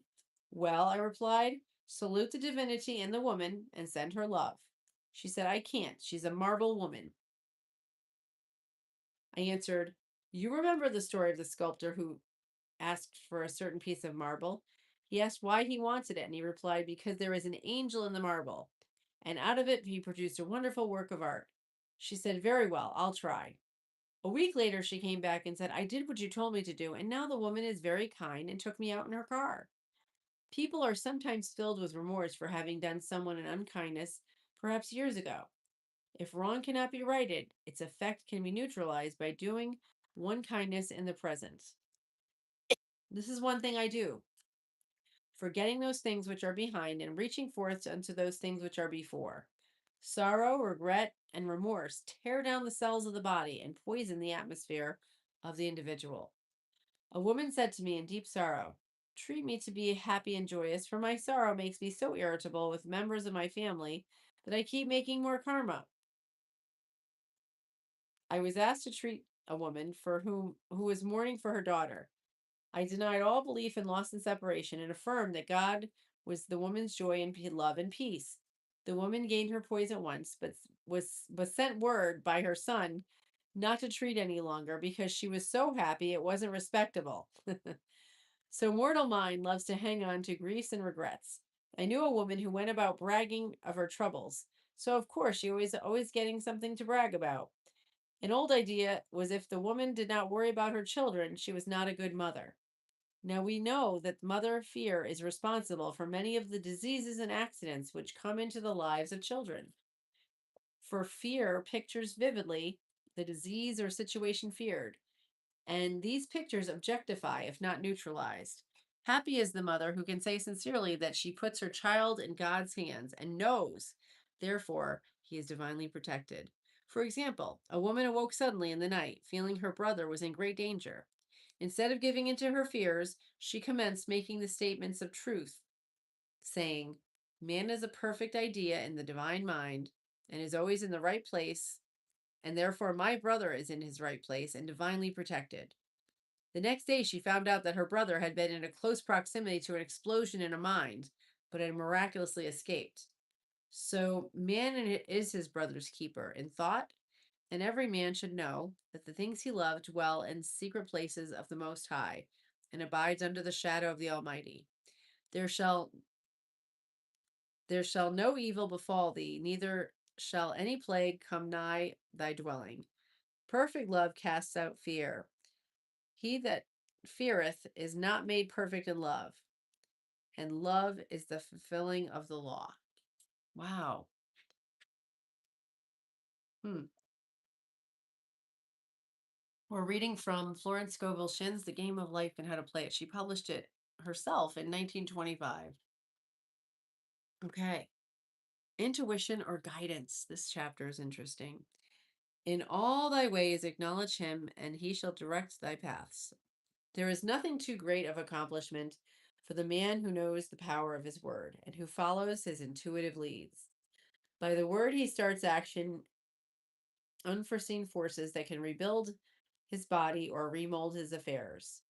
It is therefore of utmost importance to choose the right words, and the student carefully selects the affirmation he wishes to catapult into the invisible. God is his supply, and there's supply for every demand, and that his spoken word releases the supply. Ask and you shall receive. Man must make the first move. Draw nigh to God, and he will draw nigh from you. I have often been asked just how to make a demonstration. I reply, speak the word, and then do not do anything until you have a definite lead. Demand the lead, saying, Infinite Spirit, reveal to me the way. Let me know if there is anything for me to do. The answer will come through intuition or a hunch, and a chance remark from someone, or a passage in a book. The answers are sometimes quite startling in their exactness.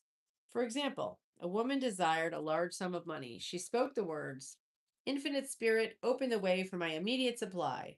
Let all that is mine by divine right now reach me in great avalanches of abundance. She then added, give me a definite lead and let me know if there is anything for me to do. The thought came quickly. Give certain friend, who had helped her spiritually, $100. She told her friend, who said, wait and get another lead before giving it. So she waited. And that day, a woman said to her, I gave someone $1 today. It was just as much for me as it would be for you to give someone 100. That was indeed an unmistakable lead, so she knew she was right to give the $100. It was a gift which proved a great investment, for shortly after that, a large sum of money came her way in a remarkable way. Giving opens the way for receiving. In order to create activity in finances, one should give. Tithing or giving one's tenth of one's income is an old Jewish custom and is sure to bring increase. Many of the richest in the country have been tithers, and I have never known it to fail as an investment. The tenth part goes forth and returns blessed and multiplies. But the gift or tithe must be given with love and cheerfulness, for God loveth a cheerful giver. Bills should be paid cheerfully. All money should be sent forth fearlessly and with a blessing. This attitude of mind makes us a master of our money. It is ours to obey, and the spoken word opens vast reservoirs of wealth. Man himself limits himself by limited visions. Sometimes the student has great realization of wealth but is afraid to act. The vision and action must go hand in hand, as in the case of the man who brought the fur lined overcoat. A woman came to me asking me to speak the word for a position. So I demanded, Infinite Spirit, open the way for this woman's right position. Never ask for just a position, ask for the right position. The place already planned in divine mind, as it is the only one that will give satisfaction. I then gave thanks that she had already received and that it would manifest quickly. Very soon she had 3 positions offered her, 2 in New York and 1 in Palm Beach, and she did not know which one to choose. I said, ask for a definite lead. The time was almost up and she was still undecided when one day she telephoned. When I woke up this morning, I could smell Palm Beach. She had been there before and knew its balmy fragrance. I replied, well, if you can smell Palm Beach from here, it is certainly your lead. She accepted the position and it proved a great success. Often one's lead comes at an unexpected time. One day I was walking down the street when I suddenly felt a strong urge to go into a certain bakery a block or 2 away. The reasoning mind resisted, arguing there's nothing in there that you want. However, I had learned not to reason, so I went to the bakery and looked at everything, and there certainly was nothing in there that I wanted. But coming out, I encountered a woman I had thought of often, who was in great need of help, which I could give her. So often one goes for one thing and finds another. Intuition is a spiritual faculty and does not explain, but simply points the way. A person often receives a lead during a treatment. The idea comes from what may seem quite irrelevant, but sometimes God's leadings are mysterious. In class one day, I was treating that each individual would receive a definite lead. A woman came to me after class and said, while you were treating, I got a hunch to take my furniture out of storage and get an apartment. The woman had come to be treated for health, and I told her I knew getting a home of her own, her health would improve. And I added, I believe your trouble is, which is congestion, has come from leaving things stored away. Congestion of things causes congestion of the body. You have violated the law of use, and your body is paying the penalty. So I gave thanks that divine order was established in her mind and body and affairs. People little dream of how their affairs react on their body. There's a mental correspondence for every disease. A person might receive instantaneous healing through the realization that his body is a perfect idea in divine mind, and therefore whole and perfect. But if he continues his destructive thinking, hoarding, hating, fearing, condemning, the disease will return. Jesus Christ knew that all sickness came from sin, but admonished the leper after healing to go and sin no more, lest a worse thing come upon him. So man's soul or subconscious mind must be washed whiter than snow for permanent healing, and the metaphysician is always delving deep for the correspondence. Jesus Christ said, condemn not, yes, ye also be condemned. Judge not, lest ye be judged. Many people have attracted disease and unhappiness through condemnation of others. What man condemns in others, he attracts to himself. For example, a man came to me in anger and distress because a friend came to me in anger and distress because her husband had deserted her for another woman. She condemned the other woman and said continuously, she knew he was a married man and had no right to accept his attentions. I replied, stop condemning the woman. Bless her and be through with the situation. Otherwise, you are attracting the same thing to yourself. She was deaf to my words, and a year or two later became deeply interested in a married man herself. Man picks up a live wire whenever he criticizes or condemns, and it may cause a shock. Indecision is a stumbling block in many pathways. In order to overcome it, make the statement repeatedly. I am always under direct inspiration. I make right decisions quickly. These words impress the subconscious, and soon one finds himself awake and alert, making right decisions and moves without hesitation. I have found it destructive to look to the psychic plane for guidance, as it is the plane of many minds and not the one mind. Man opens his mind to subjectivity, he becomes a target for destructive forces. The psychic plane is the result of man's mortal thought, and it is on the plane of opposites. He may receive either good or bad messages. The science of numbers and reading of horoscopes keep the man on the mental plane, for they deal only with the karmic path. I know of a man who should have been dead years ago, according to his horoscope, but he's alive and the leader of one of the biggest movements in this country for the uplift of humanity. It takes a very strong mind to neutralize the prophecy of evil. The student should declare every false prophecy shall come to naught. Every plan my Father in heaven has not planned shall be dissolved and dissipated. The divine idea shall now come to pass. However, if any good message has been given to one of coming happiness, of wealth, of harbor and expect it, and it will manifest sooner or later through the law of expectancy. Man's will should be used to back universal will. I will that the will of God be done. It is God's will to give every man every righteous desire of his heart, and man's will should be used to hold perfect vision without wavering. The prodigal son said, I will arise and go to my father. It is indeed often an effort of will to leave the husks of swine of mortal thinking. It is so much easier for the average person to have fear than faith. So faith is an effort of the will. As man becomes spiritually awakened, he recognizes that any external inharmony is the correspondence of mental inharmony. If he stumbles or falls, he may know he is stumbling or falling in his consciousness. One day, a student was walking along the street condemning someone in her thoughts. She was saying mentally, that woman is the most disagreeable woman on earth, when suddenly 3 Boy Scouts rushed around the corner and almost knocked her over. She did not condemn the Boy Scouts, but immediately called on the law of forgiveness and saluted the divinity in the woman. Wisdom's ways are of pleasantness, and all their paths are peace. When one has made his demands upon the universal, he must be ready for surprises. Everything may seem to be going wrong, when in reality it is going right. For example, a woman was told there was no loss in divine mind, therefore she could not lose anything which belonged to her. Anything lost would be returned, or she would receive its equivalent. Several years previously, she had lost $2,000. She had loaned the money to a relative during her lifetime, but the relative had died, leaving no mention of it in her will. The woman was resentful and angry, as she had no written statement of the transaction, and she never received the money. So she determined to deny the loss and collect the $2,000 from the Bank of the Universal. She had to begin by forgiving the woman, as resentment and unforgiveness closed the doors of this wonderful bank. She made the statement, I deny loss. There is no loss in divine mind. Therefore, I cannot lose the $2,000, which belonged to me by divine right. As one door shuts, another door opens. She was living in an apartment house which was for sale, as was and it was in the lease clause stating that if the house was sold, the tenants would be required to move out within 90 days. Suddenly, the landlord broke the leases and raised the rent. And again, injustice was on her pathway, but this time she was undisturbed. She blessed the landlord and said, as the rent has been raised, it means that I'll be that much richer, for God is my supply. New leases were made out for the advanced rent, but by some divine mistake, 90 days clause had been forgotten. Soon after, the landlord had an opportunity to sell the house. On account of the mistake with the new leases, the tenants held possession for another year.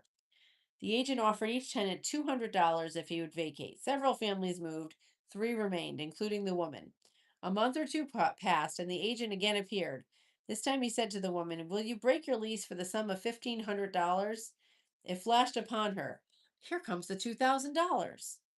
She remembered having said to friends in the house, "We will all act together if anything more is said about leaving."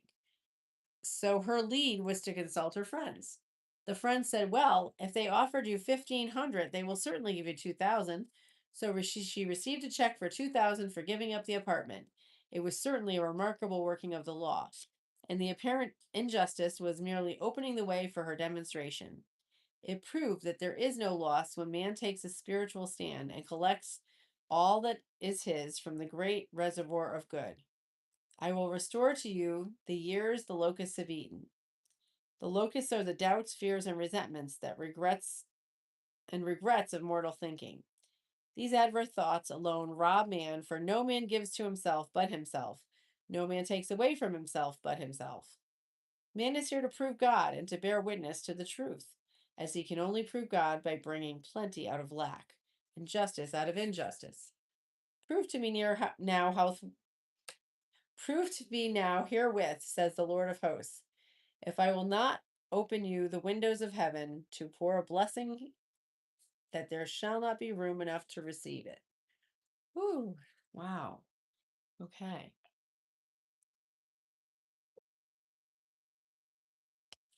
We're getting there. Again, we're reading from The Game of Life and How to Play It by Florence Scovel Shinn. She wrote this in 1925 and self-published it. Okay. This chapter is chapter 8, Perfect Self-Expression or Divine Design. No wind can drive No wind can drive my bark astray, nor change the tide of destiny. There is for each man perfect self-expression. There is a place which he is to fill and no one else can fill. Something which he is to do which no one else can do. It is his destiny. This achievement is held a perfect idea in divine mind, awaiting man's recognition. And the imaging faculty is the creative faculty. It is necessary for man to see the idea before it can manifest. So man's highest demand is for a divine design of his life. He may not have the faintest conception of what is, for there is possibly some marvelous talent hidden deep within him. His demand should be, "Infinite Spirit, open the way for divine design of my life to manifest. Let the genius within me now be released. Let me see clearly the perfect plan." The perfect plan includes health, wealth, love, and perfect self-expression. This is the square of life, which brings perfect happiness. When one has made this demand, he may find great changes taking place in his life, for nearly every man has wandered far from the divine design. I know in one woman's case it was as though a cyclone had struck her affairs, but readjustments came quickly, and new and wonderful conditions took the place of old ones. Perfect self-expression will never be labor, but of such absorbing interest that it will almost seem like play. The student knows also, as man comes into the world financed by God, the supply needed for his perfect self-expression will be at hand. Many a genius has struggled for years with the problem of supply, when his spoken word and faith would have released quickly the necessary funds. For example, after class one day, a man came to me and handed me a cent. He said, "I have just 7 cents in the world, and I'm going to give you one. For I have faith in the power of your spoken word. I want you to speak the word for my perfect self-expression and prosperity." I spoke the word and did not see him again until a year later. He came in one day, successful and happy, with a roll of yellow bills in his pocket. He said, "Immediately after you spoke the word, I had a position offered to me in a distant city, and I am now demonstrating health, happiness, and supply." A woman's perfect self-expression may be in becoming a perfect wife, a perfect mother, a perfect homemaker, and not necessarily in having a public career. Demand definitely leads, and the way will be made easy and successful. One should not visualize or force a mental picture. When he demands the divine design come into consciousness mind, he will receive flashes of inspiration and begin to see himself making some great accomplishment. This is the picture or idea he must hold without wavering. The thing man seeks is seeking him. The telephone was seeking Bell. Parents should never force careers or professions upon their children. With a knowledge of spiritual truth, the divine plan could be spoken for early in childhood or prenatally. A prenatal treatment could be let God in this child have perfect expression. Let the divine design of his mind, body, and affairs be manifest through his life throughout eternity. God's will be done, not man's. God's pattern, not man's, is the command we find running through all the scriptures. And the Bible is a book dealing with the science of the mind. It is a book telling man how to release his soul or subconscious mind from bondage. The battles described are pictures of man waging war against mortal thoughts. Man's foes shall be they of his own household. Every man is Jehoshaphat, and every man is David, who slayeth Goliath, which is mortal thinking, with the little white stone of faith. So man must be careful that he is not wicked and a slothful servant who buried his talent. There's a terrible penalty to be paid for not using one's ability. Often fear stands between man and the perfect self-expression. Stage fright has hampered many a genius, and this may be overcome by the spoken word or treatment. The individual then loses all self-consciousness and feels simply that he has a channel for infinite intelligence to express himself through. He is under direct inspiration, fearless and confident, for he feels that it is the Father within him who does the work. A young boy came to my class with his mother. He asked me to speak the word for his coming examinations at school. I told him to make the statement, I am one with infinite intelligence. I know everything I should know on this subject. He had an excellent knowledge of history, but he was not sure of his arithmetic. I saw him afterwards, and he said, I spoke the word for arithmetic and passed with the highest honors, but thought I could depend on myself for history and got a very poor mark. Man often receives a setback when he is too sure of himself, which means he is trusting to his personality and not the Father within. Another one of my students gave me an example of this. She took an extended trip abroad one summer, visiting many countries where she was ignorant of the languages. She was calling for guidance and protection every minute, and her affairs went smoothly and miraculously. Her luggage was never delayed nor lost. Accommodations were ready for her at the best hotels. She had perfect service wherever she went. She returned to New York, knowing the language. She felt God was no longer necessary, so she looked after her own affairs in an ordinary manner. Everything went wrong. Her trunks were delayed amid inharmony and confusion. The student must form the habit of practicing the presence of God every minute. In all thy ways acknowledge him. Nothing is too small or too great. Sometimes an insignificant incident may be a turning point in our life. Robert Fulton, watching some boiling water simmering in a tea kettle, saw a steamboat. I have seen a student often keep back his demonstration through resistance or pointing the way. He pins his faith to one channel only and dictates just the way his desires or manifestations are going to come, which brings things to a standstill. My way, not your way, is the command of the infinite intelligence. Like all power, be it steam or electricity, it must be a non-resistant engine or instrument to work through. And man is that engine or instrument. Over and over, man is told to stand still. Or Judah, fear not. But tomorrow go out against them, for the Lord will be with you. You shall not need to fight this battle. Set yourselves, ye stand still, and see the salvation of the Lord with you. We see this in the incidents of the $2,000 coming to the woman through the landlord when she became non-resistant and undisturbed, and the woman who won the man's love after all the suffering had ceased. The student's goal is poise for power, which gives God power a chance to rush through him and to do its good pleasure. Poised, he thinks clearly and makes right decisions quickly and never misses a trick. Anger blurs visions, poisons the blood, is the root of many diseases, and causes wrong decisions to lead to failure. It has been named one of the worst sins as its reaction is so harmful. The student learns that in metaphysics, sin has a much broader meaning than the old teaching. Whatsoever is not of faith is sin. He finds that fear and worry are deadly sins. They are inverted faith, and through distorted mental pictures bring to pass the thing he fears. His work is to drive out these enemies from the subconscious mind. Where man is fearless, he is finished. Matterlink says, man is God afraid. So, as we read the previous chapters, man can only vanquish fear by walking up to the thing he is afraid of.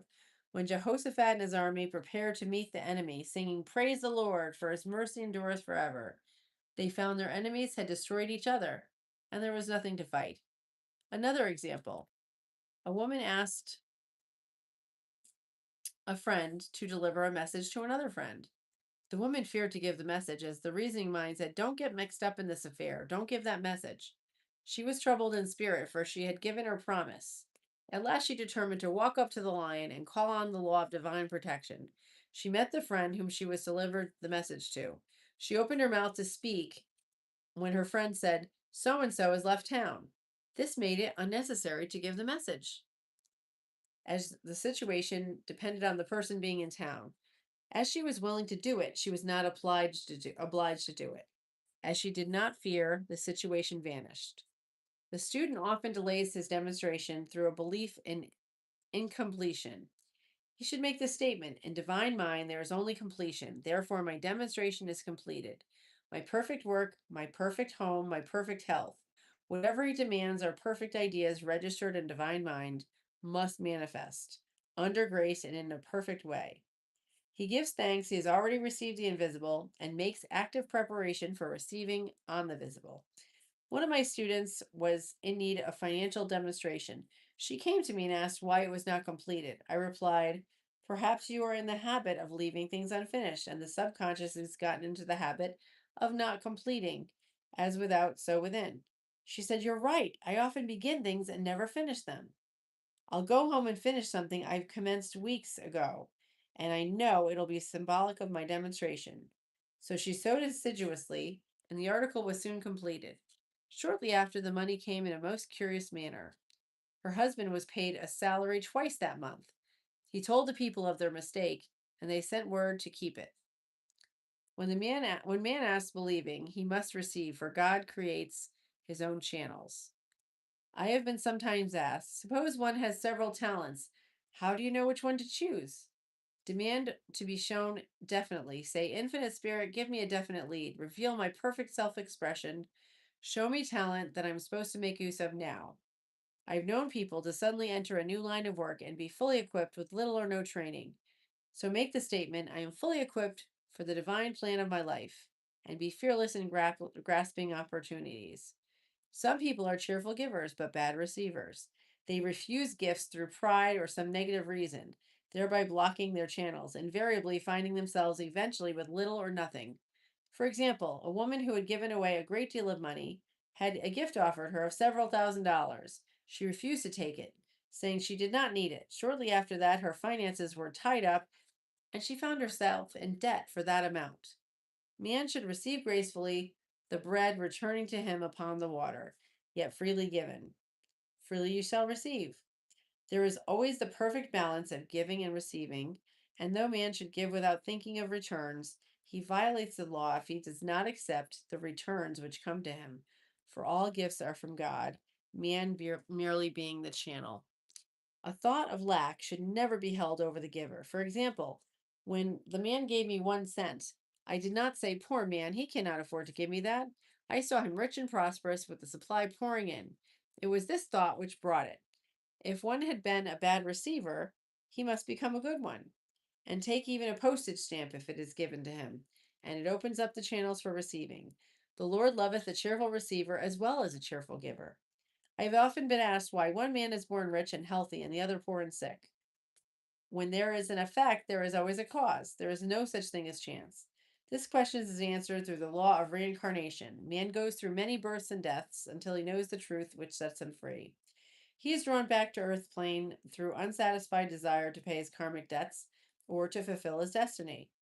The man born rich and healthy has had pictures in his subconscious mind in his past life of health and riches, and of the poor and sick man of disease and poverty. Man manifests on any plane the sum total of his subconscious beliefs. However, birth and death are man made laws, for the wages of sin is death. Adamic fall is conscious through the beliefs of two powers. The real man, spiritual man, is birthless and deathless. He is never born and never died. He is the beginning, and he is now, and he ever shall be. So, through the truth, man is set free. Through the law of karma, sin and death manifest the man made in his image and his likeness. Man's freedom come through fulfilling his destiny, bringing into manifestation the divine power and divine design for life. His Lord will say unto him, Well done, thou good and faithful servant. Thou hast been faithful over a few things. I will make thee ruler over many things, death itself, and enter thou into the joy of the Lord, which is eternal life. Okay. Oh my gosh.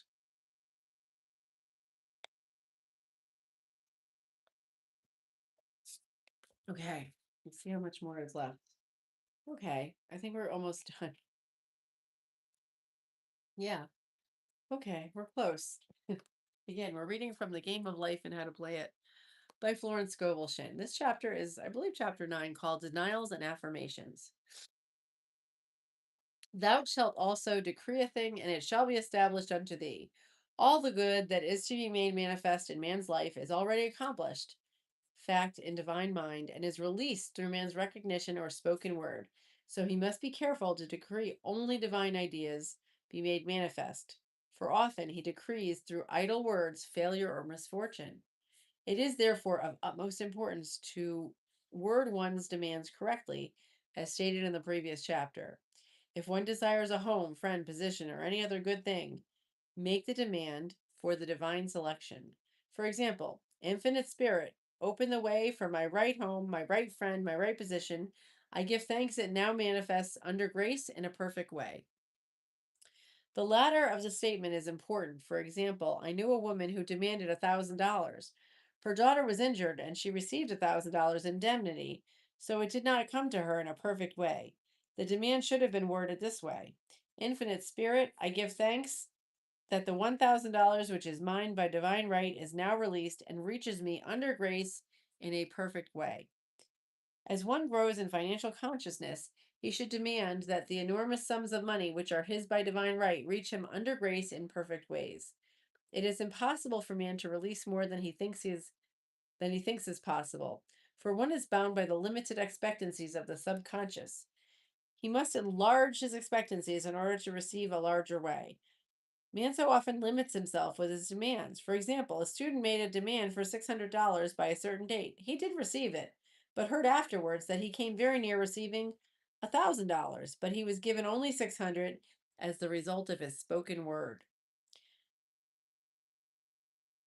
Wealth is a matter of consciousness. The French have a legend giving an example of this. A poor man was walking along a road when he met a traveler who stopped him and said, My good friend, I see you're poor. Take this gold nugget, sell it, and you will be rich all your days. The man was overjoyed at his good fortune and took the nugget home. He immediately found work and became so prosperous he did not need the nugget. He did not sell the nugget. Years passed, and he became a very rich man. One day he met a poor man on the road. He stopped him and said, My good friend, I will give you this gold nugget, which, if you sell it, will make you rich for life. The merchant took the nugget, had it valued, and found it was only brass. So we see the first man became rich through feeling rich and thinking the nugget was gold. Every man within himself has a gold nugget. It is his consciousness of gold, opulence, which brings riches unto his life. In making his demands, man begins at his journey's end. That is, declares he has already received. Before ye call, I shall answer. Continually affirming establishes the belief in the subconscious. It would not be necessary to make an affirmation more than once if one has perfect faith. One should not plead or supplicate, but give thanks repeatedly that he has received. The desert shall rejoice and blossom as the rose. This opens the way for release. The Lord's Prayer in its is in the form of command and demand. Give us this day our daily bread, and forgive us our debts as we forgive our debtors. And ends in praise. For thine is the kingdom and the power and the glory forever. Amen.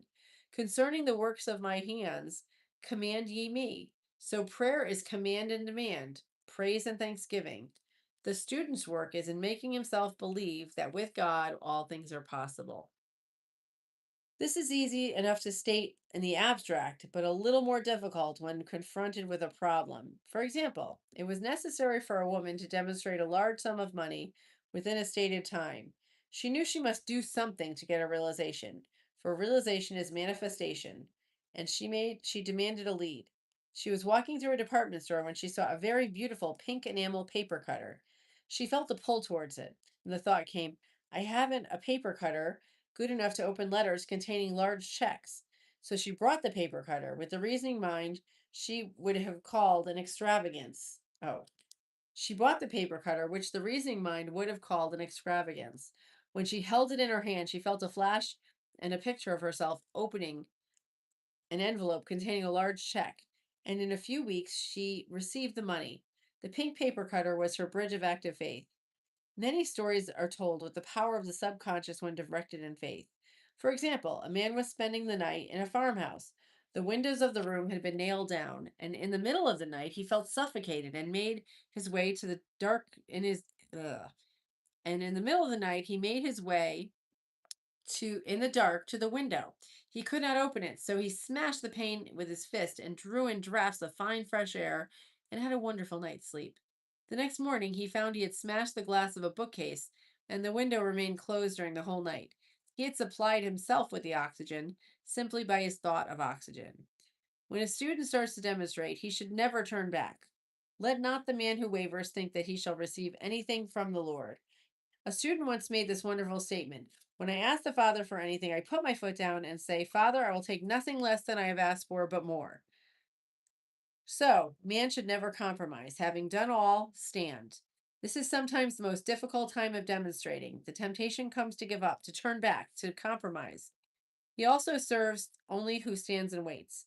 Demonstrations often come at the 11th hour because man lets go, that is, stops reasoning, and allow infinite intelligence to do its work.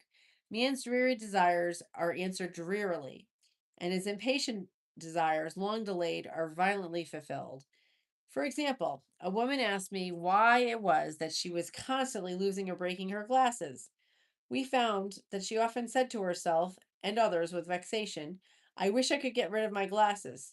So her impatient desire was violently fulfilled when she should have demanded was perfect eyesight. But what she registered in her subconscious was simply impatient desire to be rid of her glasses.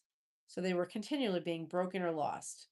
Two attitudes of mind cause loss: depreciation, as in the case of the woman who did not appreciate her husband, or fear of loss, which makes a picture of loss in the subconscious. When a student is when a student is able to let go of his problem, cast his burden, he will have instantaneous manifestation. For example, a woman who is out during a stormy day, her umbrella was blown inside out. She was about to make a call on some people whom she had never met, and she did not wish to make her first appearance with a dilapidated umbrella.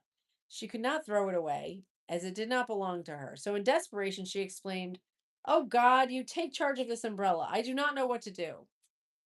A moment later, a voice behind her said, Lady, do you want your umbrella mended?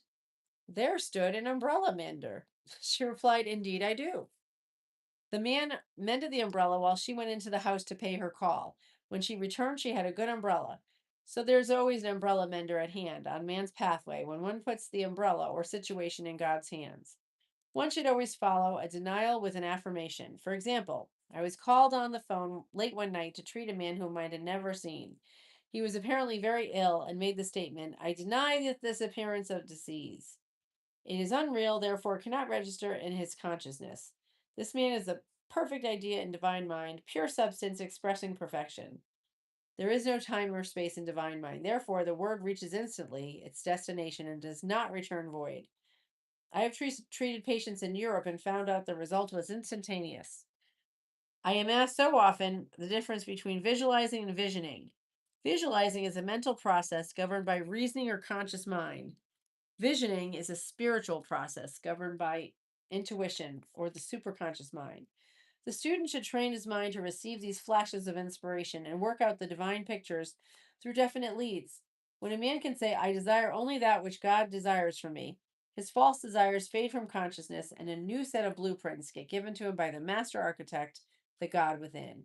God's plan for each man transcends the limitations of the reasoning mind and is always the square of life containing health, wealth, love, and perfect self expression. Many a man is building for himself in imagination a bungalow when he should be building a palace. If a student tries to force a demonstration through the reasoning mind, he brings it to a standstill. I will hasten it, saith the Lord. He should only act through intuition or definite leads. Rest in the Lord and wait patiently. Trust also in him, and he will bring it to pass. I have seen the law work in the most astonishing manner. For example, a student said that it was necessary for her to have $100 by the following day. It was a debt of vital importance which had to be met. I spoke the word, declaring spirit never too late and that supply was at hand. That evening, she phoned me of a miracle. She said that the thought came to her to go to her safe deposit box at the bank to examine some papers. She looked over the papers, and at the bottom of the box was a new $100 bill. She was astounded, and she said she knew she never had put it there, for she had gone through the papers many times. It may have been a materialization as Jesus Christ materialized the loaves and fishes. Man will reach the stage where his word is made flesh or materialized instantly. The fields ripe with the harvest will manifest immediately, as in all the miracles of Jesus Christ. There is tremendous power alone in the name Jesus Christ. It stands for truth made manifest. He said, whatsoever ye ask the Father in my name, he will give to you. The power of this name raises the student into the fourth dimension where he is freed from all astral and psychic influences, and he becomes unconditioned and absolute as God himself is unconditioned and absolute. I have seen many healings accomplished by using the words in the name of Christ Jesus. Christ was both person and principle, and the Christ within each man is a redeemer and salvation. The Christ within is his own fourth dimensional self, the man made in God's image and likeness. This is the self which has never failed, never known sickness or sorrow, was never born and never died. It is the resurrection and the life of each man. No man cometh to the Father save by the Son, means the Son of God, the universal, working on the place of that particular, becomes Christ in the man. And the Holy Ghost means God in action. So daily, man is manifesting the Trinity, Father, Son, and Holy Ghost. Man should make an art of thinking. The master thinker is an artist and is careful to only paint divine images, divine designs upon the canvas of his mind. And he paints these pictures with masterly strokes of power and decision, having perfect faith that there is no power to mar their perfection, and that they shall manifest in his life the ideal made real. All power is given man through right thinking to bring his heaven upon earth, and that this is the goal of the game of life. The simple rules are fearless faith, non resistance, and love. May each reader be now freed from the thing that has held him in bondage through the ages, standing between him and his own, and know the truth which makes him free, free to fulfill his destiny, to bring into manifestation the divine design of life, health, wealth, love, and perfect self expression. Be ye transformed by the renewing of your minds. Wow. Okay. And then this is the last chapter. Denials and affirmations. Okay, it's 2 pages. Here we go. And again, we're reading from The Game of Life and How to Play It by Florence Scovel Shinn. Okay, for prosperity. God is my unfailing supply, and large sums of money come to me quickly under grace and in perfect ways. For right conditions, every plan my Father in heaven has planned shall be dissolved. Oh, let me take 2. For right conditions, every plan my Father in heaven has not planned shall be dissolved and dissipated, and divine idea now comes to pass. For right conditions. Only that which is true of God is true for me, for I and the Father are one. Here's for faith. I am one with God. I am one with my good, for God is both the giver and the gift. I cannot separate the giver from the gift. For right conditions, divine love now dissolves and dissipates every wrong condition in my mind, body, and affairs. Divine love is the most powerful chemical in the universe and dissolves everything which is not of itself. For health, divine love floods my consciousness with health, and every cell in my body is filled with light. For the eyesight, my eyes are God's eyes. I see with the eyes of spirit. I see clearly the open way. There are no obstacles in my pathway. I see clearly the perfect plan. For guidance, I am divinely sensitive to my intuitive leads and give instant obedience to thy will. For hearing, my ears are God's ears. I hear with the ears of spirit. I am non-resistant. I am willing to be led. I hear glad tidings of joy. For right work, I have perfect work in a perfect way. I give perfect service for perfect pay. And the last one, for freedom from all bondage, I cast this burden on Christ within, and I go free. Okay, so that was the entire book, The Game of Life and How to Play It by Florence Scovel Shinn. It's just over 2 hours. And she wrote this book in 1925, and she self-published it because she was awesome. So I hope you enjoyed that. From myself to yourself, thank you for joining me on this journey. I'm going to go drink some hot tea with lemon. Okay, I'll see you tomorrow morning, 8 a.m. Bye.